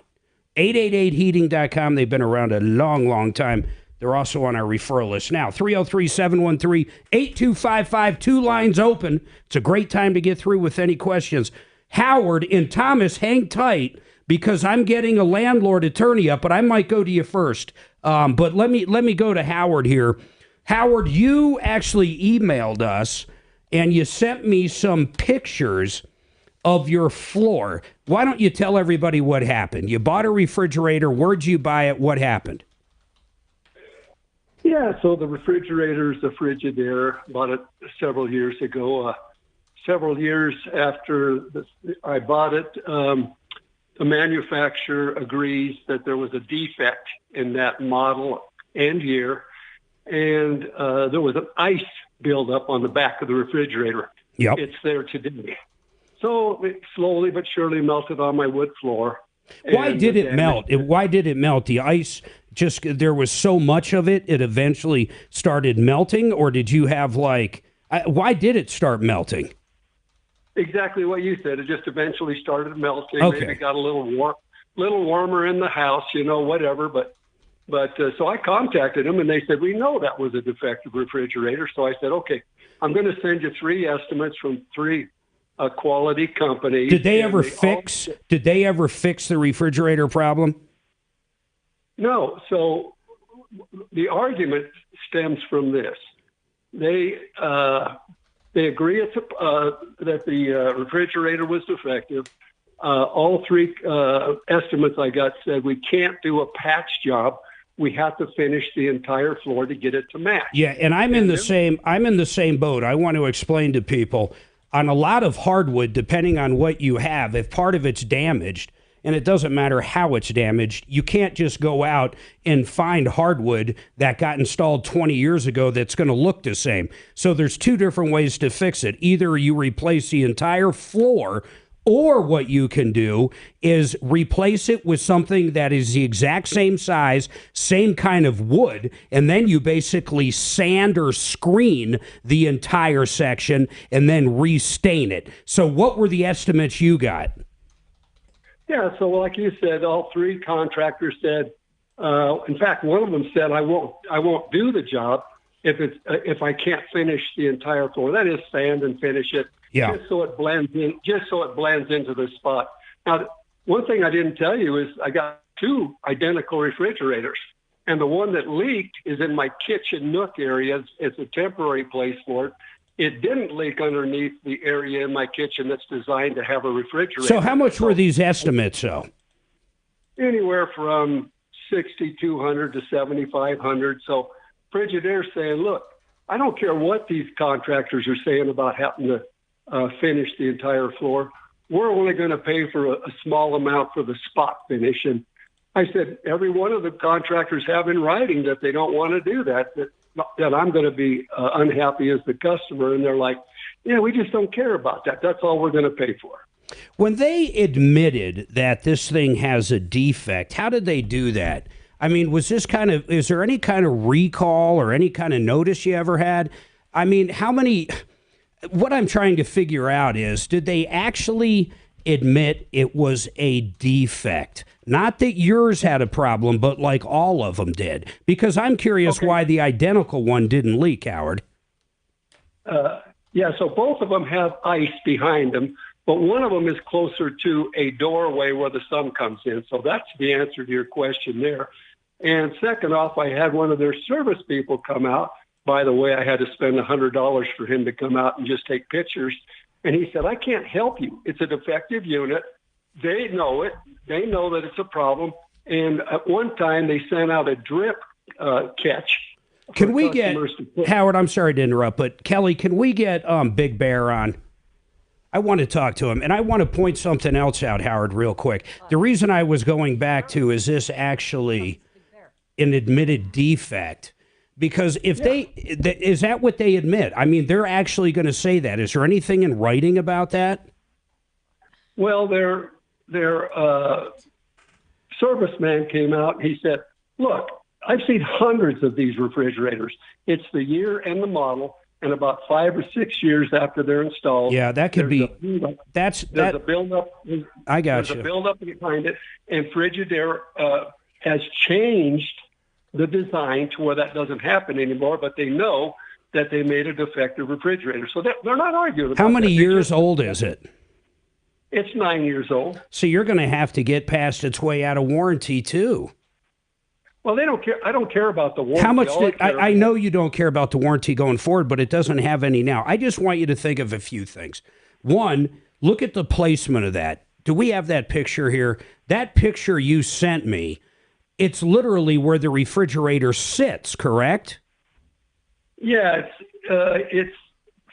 look at the refrigerator backing up to a wall. Yeah. And then it stained the paint on the wall. Yeah. Kind of a brown color, and then it dripped onto the So I'm going to floor. try, if I can find that picture, I'm going to try to put it up. I think you texted it to me, but I'm going to try to put it up over the break so people can see where this damage is. But I got a couple thoughts on it. Hold on. And I know they made you an offer. I don't remember what you told me the offer was. And Big Bear is going to be able to help us out on how do you fix, if it's possible at all. So everybody hang tight. And then let me see who's coming up next. Thomas, you'll be up after that. Hold on. I have the photo What's that, baby? of the damage, if that's what you're talking about. Can you put it up? Yeah, I'll fly it.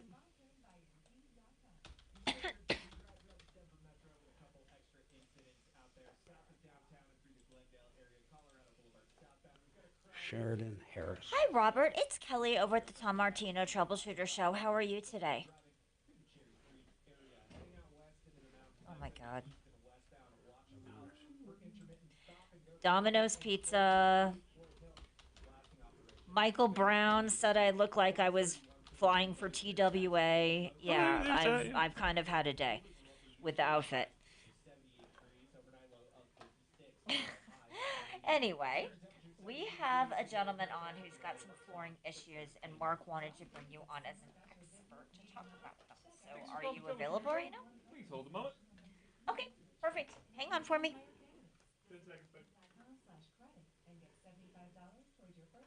Good afternoon. Thanks so much for calling the Tom Martino. You got to check this out if you're looking for any information on family law. HarrisFamilyLaw.com/webinars. I'm looking at them right now. They do these every Wednesday, then they archive them. You can go watch amazing attorneys talk about anything you can even imagine about family law. I'm staring at it right now. Adoption, alimony, maintenance, asset distribution, child custody, co-parenting, divorce, gray divorce, meaning older people getting divorced, estate planning, helpful family law topics, which breaks down into like 50 different things, property distribution, same-sex divorce, taxes, women learning together, mediation. Man, if you need information on anything I just covered, you got to check out HarrisFamilyLaw.com/webinars. It's free information for the public, and they do them live every Wednesday with a new topic. These are great people. They've been around for 30 years in Colorado, over 25 attorneys. Rich Harris and his wife Lisa are the owners. It's just a great place to check out. HarrisFamilyLaw.com.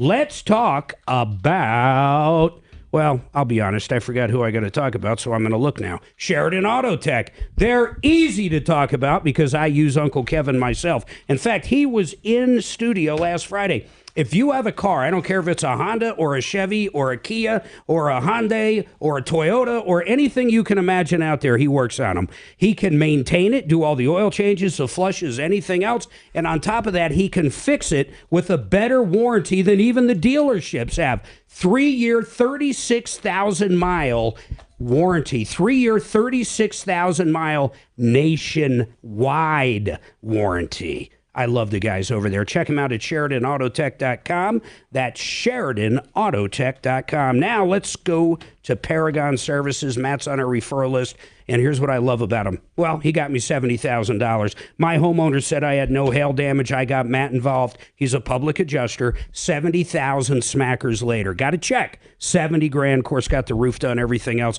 Kevin, who we just talked about, Sheridan Auto Tech, I'll bring him into this spot for Paragon. He told me last Friday, Matt got him an additional $50,000. Oh, I'm sorry, that wasn't Kevin. That was Rod Greer from last Friday. But Matt got him an additional $50,000 on his claim. These insurance adjusters out there want to screw you. Call Matt up for free advice. He'll let you know if he can help you or not. No cost to you. And if you do get involved with Matt, he only takes a small percentage of the additional money he collects. 719-726-0020, 719-726-0020.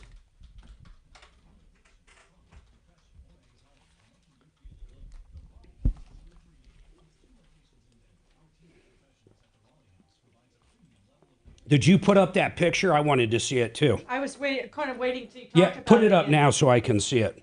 There you go. Let me see, YouTube. Let me log into YouTube.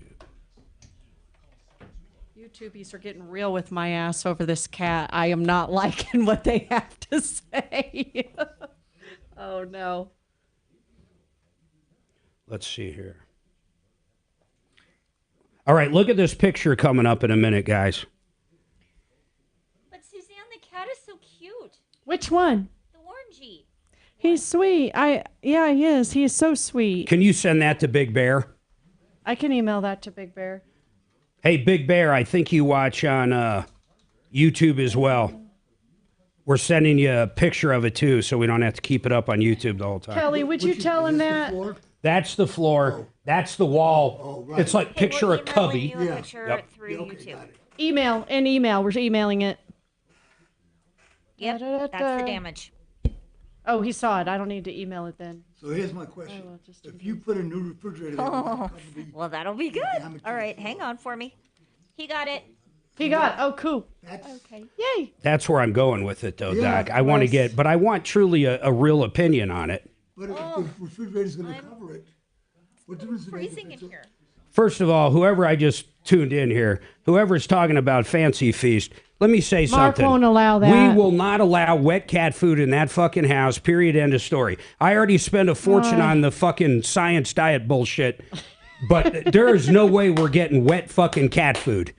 It is the most disgusting. I won't even let Suzanne have tuna fish in the house. I fucking hate anything that even looks like that. Here we go. My cat eats wet cat food. Well, okay, then fuck your cat. I would never give a cat wet cat food. I think it's crazy.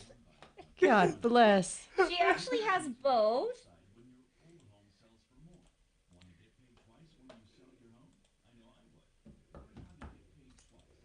There's so many different. Try to get Howard back on. He hung up. He's probably listening. He's pissed at me. But see if you can get him back up. A little chicken then, MH said. I don't know. He said that he had to go. Who? Howard. Well, what do you mean? What, did he text you? No, when I talked to him on the phone. Oh. A piece of Mark's smoked meats. But, I don't know if I could share 1:30, that. We're slated to get Cliff back on to talk to Brad O'Brien. Yeah, we'll get him. I can't believe you won't give your cat wet dog food. I would never or give wet a cat or dog wet food. There is no way. Oh my God! First of why? all, the Mark smell has of cat food lines. is just gross. It's not gross. Those are smell of cats. I don't allow. Listen, I'm not kidding. I don't like fucking tuna fish around me. I'm not going to say I don't allow Spam. it. Spam has never been in our house. Has spam ever been in our house? Hell no. Well, you don't even like spam, do you? No, I Okay. mean, it's, 15 I had seconds it here, as a guys. kid. Adam loves spam. Wet cat food. My cat's awesome because she eats wet.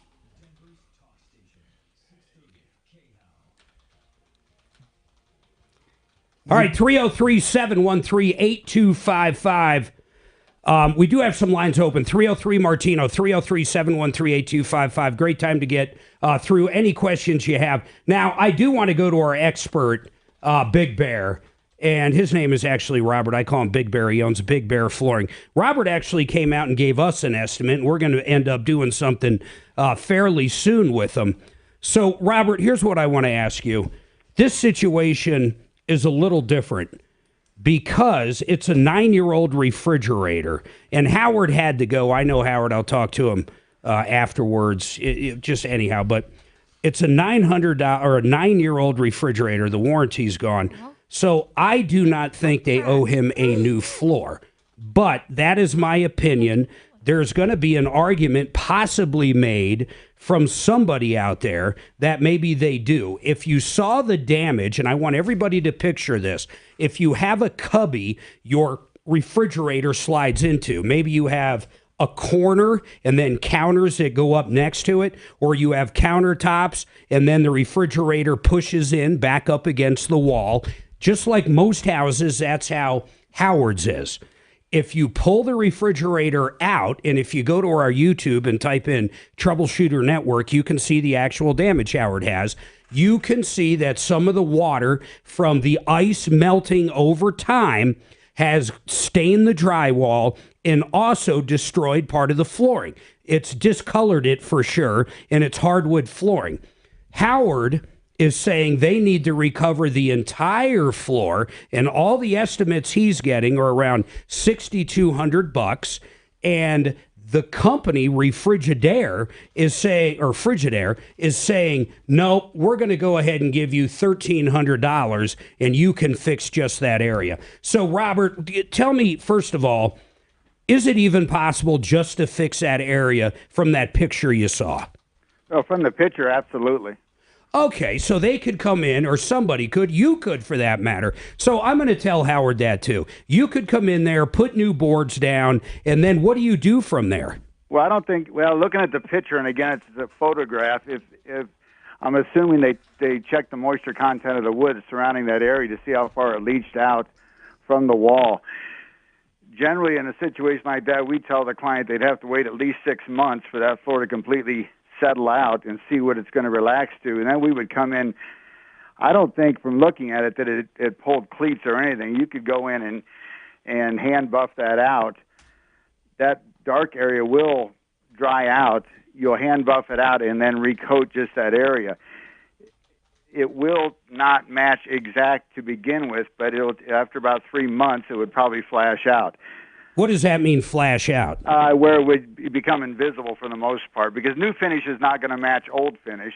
And then there's So a bigger then there's a bigger thing to that, which is what? There's one part I haven't brought up, but to me it's so obvious. Do you know what I'm talking about? Probably not. You're so much more advanced than me, Mark. The refrigerator goes right over it. So no one would ever see this in a million years. Well, I think this refrigerator doesn't. This was in a part of his house that doesn't normally have a refrigerator. No, that was a different one, I believe. Well, I think that the other people that looked at it obviously felt the need to replace the whole floor. Now, I can't tell if there's a stain on that wood. It looks almost either neutral or natural, which both of them can be repaired. If it's got a stain on it, you can't repair the stain underneath the finish, so you have to sand the whole floor. So you've been over and looked at ours. I haven't told, well, maybe I did tell you this. So one of these hailstorms we had probably 3 feet, no kidding, I'll put the picture up someday, 3 feet of hail right up against our sliding door, if you can remember our kitchen. Yeah. And it leaked through because we weren't in town. So our floor, right where our kitchen table is, all the way over to the nook, I mean, it is crazy now. It's been a while. It's been maybe 4 weeks. If you feel our floor, it's actually like, it's crazy, man. There's no way it doesn't have to be replaced. I mean, well, I looked at your pictures. Suzanne sent them to me. Oh, and same thing. Now yours has significant moisture to it.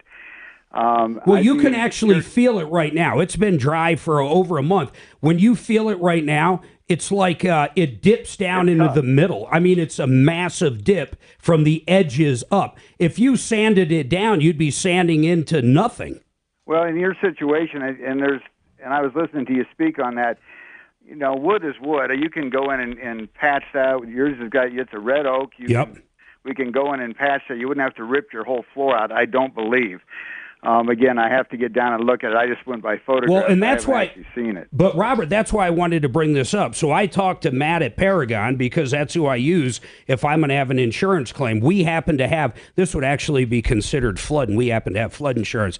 So if I put in this claim, he's saying I'm going to get maybe not a brand new floor, but I'm going to get at minimum the entire floor sanded and probably the baseboards too going all the way around. And you know how much hardwood we have. My God, we've got, I don't know, 2,500 square feet of that hardwood or whatever. But Matt's telling me that's how my insurance company would handle it. Yeah, they will. They're gonna pay to refinish your whole floor to make it back to what it was. So what you would do in that case? You go in there and you replace the boards that need to be replaced. Then you sand the whole thing down and then do it. Yes, sir. Yes, sir. Holy moly, that's crazy, man. Yeah, but it's pretty routine right now with all the floods that happened in the last couple of months. So you're seeing a lot of these calls. Yep. An enormous amount. You know, basements are flooding, which is ruining the wood upstairs. The humidity's going up through the floors and warping wood upstairs. It's been a mess. I love it, man. This guy came out, Big Bear came out and did us a great estimate. We're going to end up using them. So somehow this turned into a commercial for you. But I appreciate it, Robert. If you want to call Big Bear, they do it all. Flooring, tile, of course. They specialize, well, they specialize in all flooring, but they're one of the few people I would use for the sanding part. There's a lot of companies that'll sell you new plank or new hardwood, but these guys can do that, or they can come out and redo yours. And they just work on everything. They can do the baseboard. They're just professionals. 303-933-6827. Thomas, what's going on with your landlord, brother? Yeah, this is Thomas. It's actually for my girlfriend, Ashley Ryan. Sure. Her landlords have been not helpful at all. With the whole complex caught on fire. What's the name of the complex?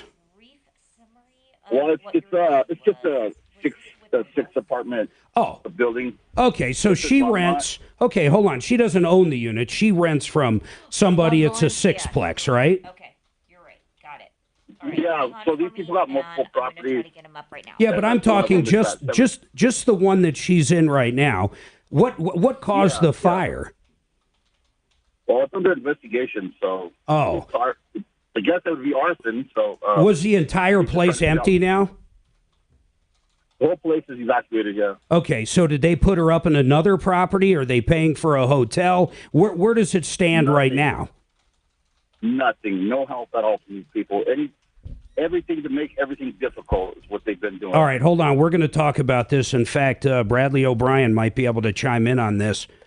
There's some interesting things when it comes to that lease. Some of it, the questions are going to be answered inside the lease, and I assume you don't have it, but some of them is also basic. So everybody hang tight, and that's it. One line open, 303-713-8255. Hold on!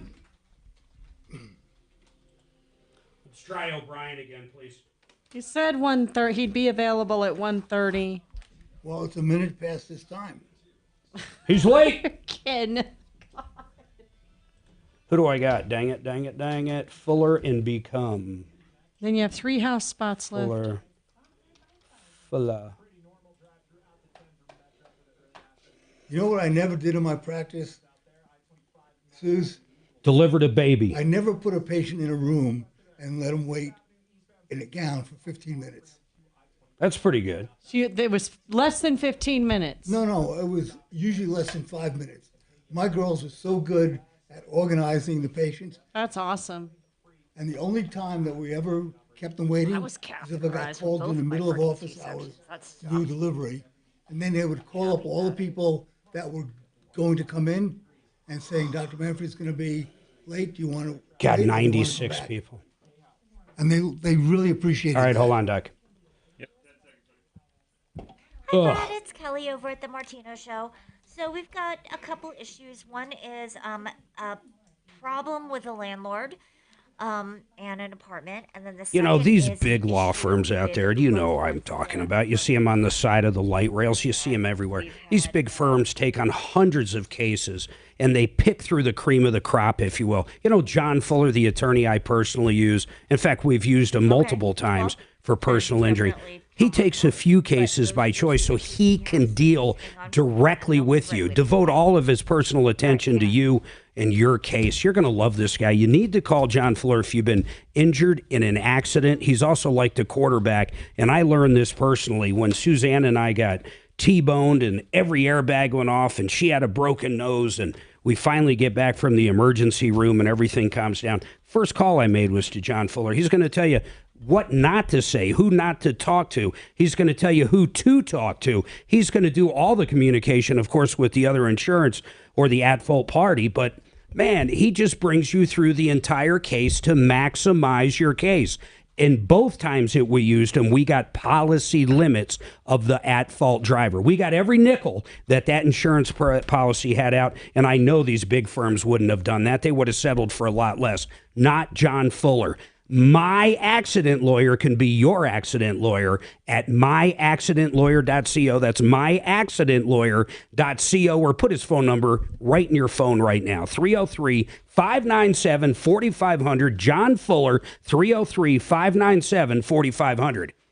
Maybe you've been thinking about annuities. Everywhere you go now, there's annuities. You know why? Because interest rates are high. You can put money into an annuity right now. Let's just take round numbers. Let's say $100,000. And if you get the right annuity for you, that's going to grow for 10 years for you. Plus, you get a bonus of 15% with the particular one I'm talking about.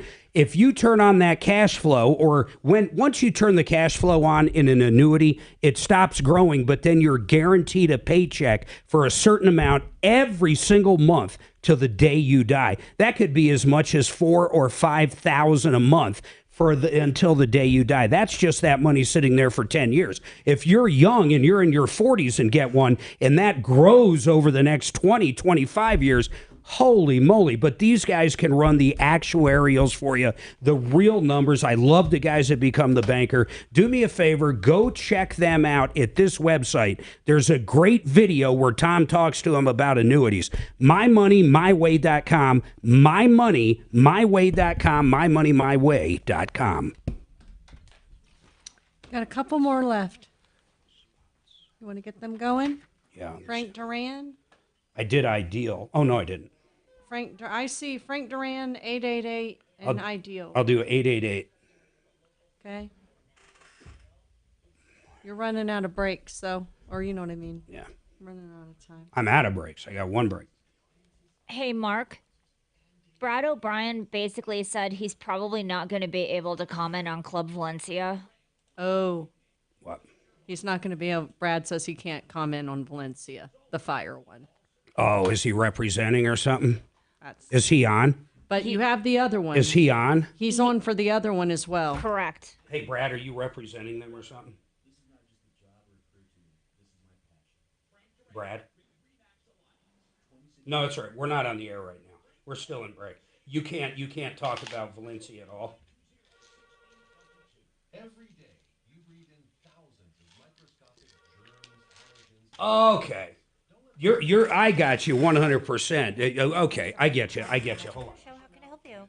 I get it. I thought he was representing him. He's right, though. Hey, do me a favor. Get Compass Insurance on, Kelly. Email. I'm using Brad, too. Wait, who is this? Emailer Neil says, cat food. I also can't stand the smell, so I use dry and put chicken stock. And then from a can on it, I've done the same thing with dog food and canned gravy. Yeah, that's okay. Ugh. You don't need to send us anything. Anything Thank that, you, though. it all sounds gross.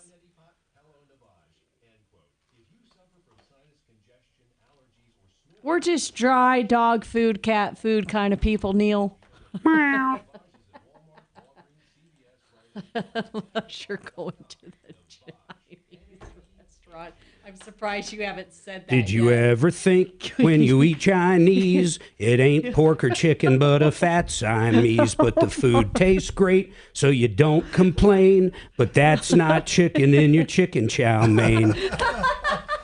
When did you learn that? You are so sick.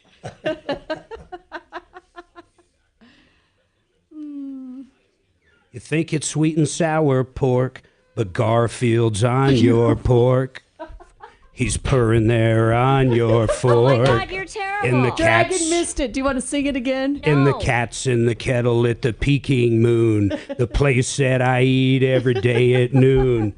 They can serve you cat and you'll never know once they wrap it up in dough, boy. Oh my God. See what you walked into, Dragon? That's great. I used to love that song. Is that airworthy? Do we have to mute him? Oh, definitely. No. We can do that on air. Don't. And the cat's in the kettle at the Peking Moon. The place that I eat every He's day orange at chick. noon. He's going to be orange chicken. I'm going to freak out feeding my cat tomorrow. Meow. That's why you never see cats hanging out behind Chinese restaurants. House spots. All right, 303-713-8255. Frank Duran, the real estate man. Yup, he's the guy. You want your house sold for more money than any other realtor I know, you call Frank Duran, the real estate man. If you're negotiating a new house and want the best negotiator I've ever met when it comes to property, you call Frank Duran. You can find him at frankduranhomes.com if you just want to figure out how much your house is worth right now. He'll do 100% free analysis. He'll do all the comps. He'll tell you what he can sell it for. He doesn't care if you're selling it right now. He wants to meet you, and eventually when you do want to sell it, he'd love to talk to you about it. You know, it's just he's a great guy. He's the absolute nicest guy. frankduranhomes.com. Now, I've got one of our experts up, Brad O'Brien. And it was really about two different calls, but Brad pointed something out to me on the Club Valencia. Brad, you've taken a lot of calls on that, you've said, and I kind of forgot about this. It's an apartment complex that had asbestos, so when there was a fire, it's basically so much to rebuild. The insurance company is denying the claim. So it really has nothing to do with tenant landlord. It really has nothing to do with anything but the insurance company at this moment. So we're going to get somebody up to talk about that aspect of it. But can anything else you can throw in about that? You said you had a lot of calls on that. It sounds like a horrible thing, Brad. Well, I do help people with HOA questions. And, yes. Yeah, there is an aspect of this about what does the HOA declaration say about who's responsible for carrying insurance. But I think the sticking point on the Valencia fire, from my general awareness, is that it's an insurance coverage question. You've got some insurance companies putting the finger at each other as far as who's responsible or who needs to pay. just outside of my area. Yeah, no, I get it. Like what insurance company? It's almost like every insurance company is pointing to each other. It is pretty crazy, and that's one of the important things about having HOA documents, especially if you have common areas. Not just a single family house, but if you're relying on someone else's coverage for a roof or for siding or for a parking lot or for a swimming pool, if you have common area stuff, most of that stuff is found in those HOA agreements or the management or the management papers. But that's really important stuff to look at when you're spending that kind of money on a place, right? Paragon. Oh man, how did I drop him? What happened? Yeah, I think, well, I'll tell you what I did, Dragon. Little inside baseball here. He'll call right back. I had him on screener side. That's why I was asking if he came up or not. But we're going to find that out. So, Cliff, hold tight. We're going to figure that out. And then we're going to ask him about Thomas's as well when it comes up. And hold on, let me go to Cliff because we'll have Brad back up in a second. Hey, Cliff, so we're also going to get one of our insurance experts on. His name is Matt with Paragon, or it's going to be Brian with Compass. Okay. But really what's going on in your case, and Brad, he just acknowledged he's taken a ton of those calls, is it really does come to the denial of that insurance company. Do you know where any part of that stands at this point? Not really.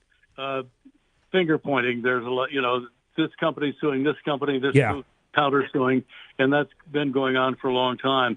And the scheduled repairs are not even supposed to start on the first fire, let alone the second fire, for another 18 months or something. Now, a lot of I know. It's like, and these people in the meantime, they still have to pay their mortgage, right?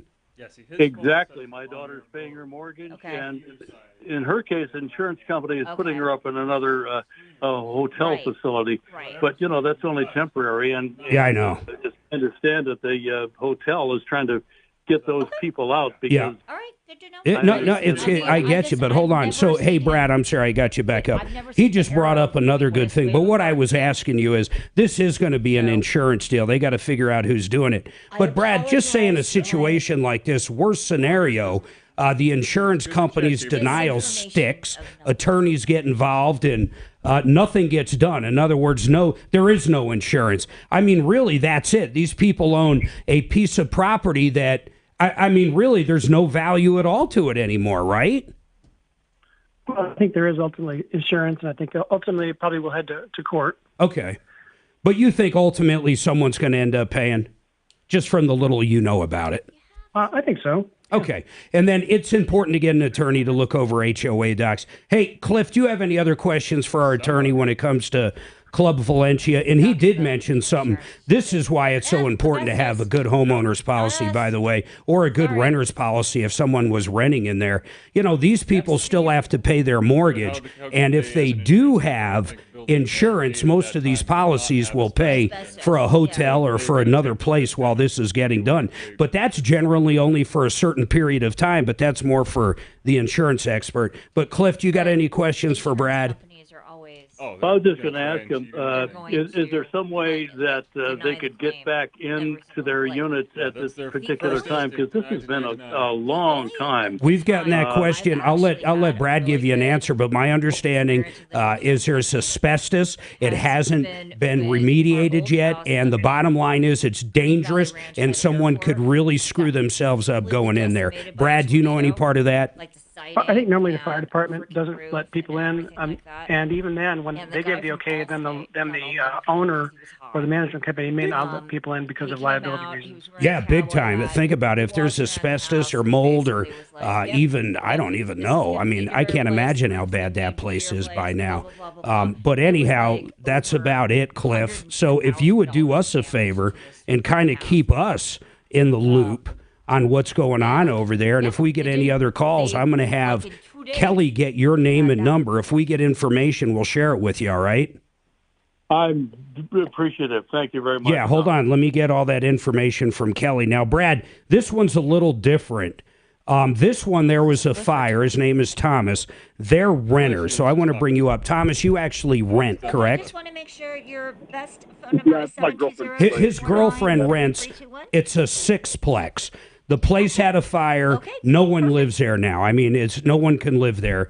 It burned. It's bad. The landlord isn't doing anything. Honestly, the best and numbers I to know reach us you at, don't and have the we're here lease to look 24 at, hours so a I'm day, hoping is Thomas can get a copy of the lease for you to eyeball. But what are some of the things we should look for in that lease? What the landlord should be doing if they can no longer get to their unit. Thomas, by the way, did your girlfriend have renter's insurance or a renter's policy? No. Well, that was stupid. And I'm going to say it just like it is. Anytime anybody rents, whether it's her or you or anybody, get a renter's policy because that would pay for another place for her. Is she paying right now rent? Not at this moment, no. Okay, Brad, just give us some generic information in a circumstance like that. And I realize you haven't seen the lease. We're going to try to get it over to you sometime tomorrow. Well, a tenant may, to get their stuff after a fire, they may have to hire one of these third-party disaster companies to go in because the landlord may not let an individual tenant back on the premises because of the danger. But if there's a licensed, bonded disaster recovery company, they may be able to go in with the landlord approval. Thomas, is that what she's trying to get more than anything, is just her stuff back? Well, yeah, and the cars that are they're not inside, they're outside, but they're fenced in. They won't even let her get her car? Our south, they're burned. Like the bumper got melted on one, the lights on the other. And we just want to get them just so we could try to part them out, get some money. I wonder why they wouldn't allow you to get the cars unless if it's just a dangerous area. No, I'll tell you why. Why? Because we won't sign. No one will agree to sign their little waiver that they drew up on their own and said it's not even a legal document. Well, if it's a waiver saying that you're taking your own risk, you might get injured, that's one thing. But what does it say? It says that none of the tenants will hold them liable in lawsuits or anything like this. Yeah, but I would agree with that. I mean, Brad, I'm just taking that as face value. If I've got a chained up area and this place burned, I mean, it's a sixplex. I don't know how many stories it is, but I mean, the thing could fall down. It could, I don't know, but I wouldn't have any problem signing that danger waiver. But Brad, any thoughts on that? Well, if the waiver is just limited to the danger of going onto the premises to get your stuff back, that's one thing. But if it goes beyond that to say that it's a waiver of claims from the fire in the first place, like the loss of the personal property, then that's going beyond what the purpose of that waiver is for. Yeah, Thomas, that's very smart, Brad. They might be trying to sneak something in there. Oh, they're definitely guilty of something. Well, here's the deal. She doesn't have to. You realize she doesn't have to pay rent anymore. Under most leases, if she can't occupy it anymore, Brad, she's not obligated to pay rent unless if they're paying for her to stay somewhere else. This landlord apparently isn't even answering the phone. Yeah, there's a good argument that the lease is terminated because of the casualty that destroyed the premises, but I don't know what the lease says about casualty. Yeah. It might have some different provisions. Hey, Thomas, do me a favor. Get us a copy of that lease, and we'll get Brad back on in the next few days, all right? Yeah. And then send that waiver at the same time. Whatever it is, let's let them eyeball that too. Brad, I really appreciate you coming on as always. And I can't stress this enough for anybody out there. A lot of rules have changed when it comes to the tenant-landlord situation in Colorado as early as 8 or 9 days ago. Massive stuff with pet deposits and first and last month's rent and how much money you can take down. Big-time changes. Landlords, you need to call Brad up. He can look at your lease and get you up to snuff. I mean, he can get it up to a real lease. That's now Colorado law. 720-370-7388. And anybody buying or selling property, commercial or residential, call Brad up, especially if it's for a new home. We were talking about new construction and how different a KB contract looks like or a Lennar contract. It's not a typical thing. You want to call up Brad O'Brien, 720-370-7388.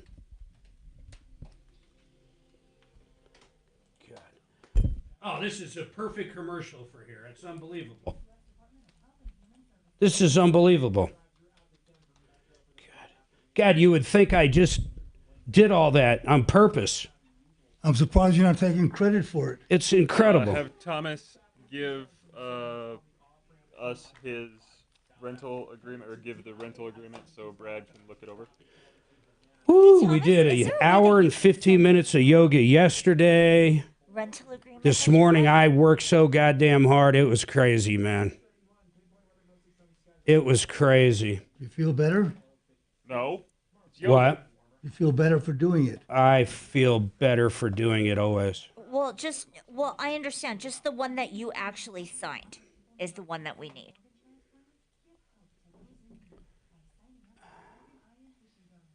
Yeah, it's. I'm going to be doing 3, just so you know. Troubleshooter.com is where you need to send it.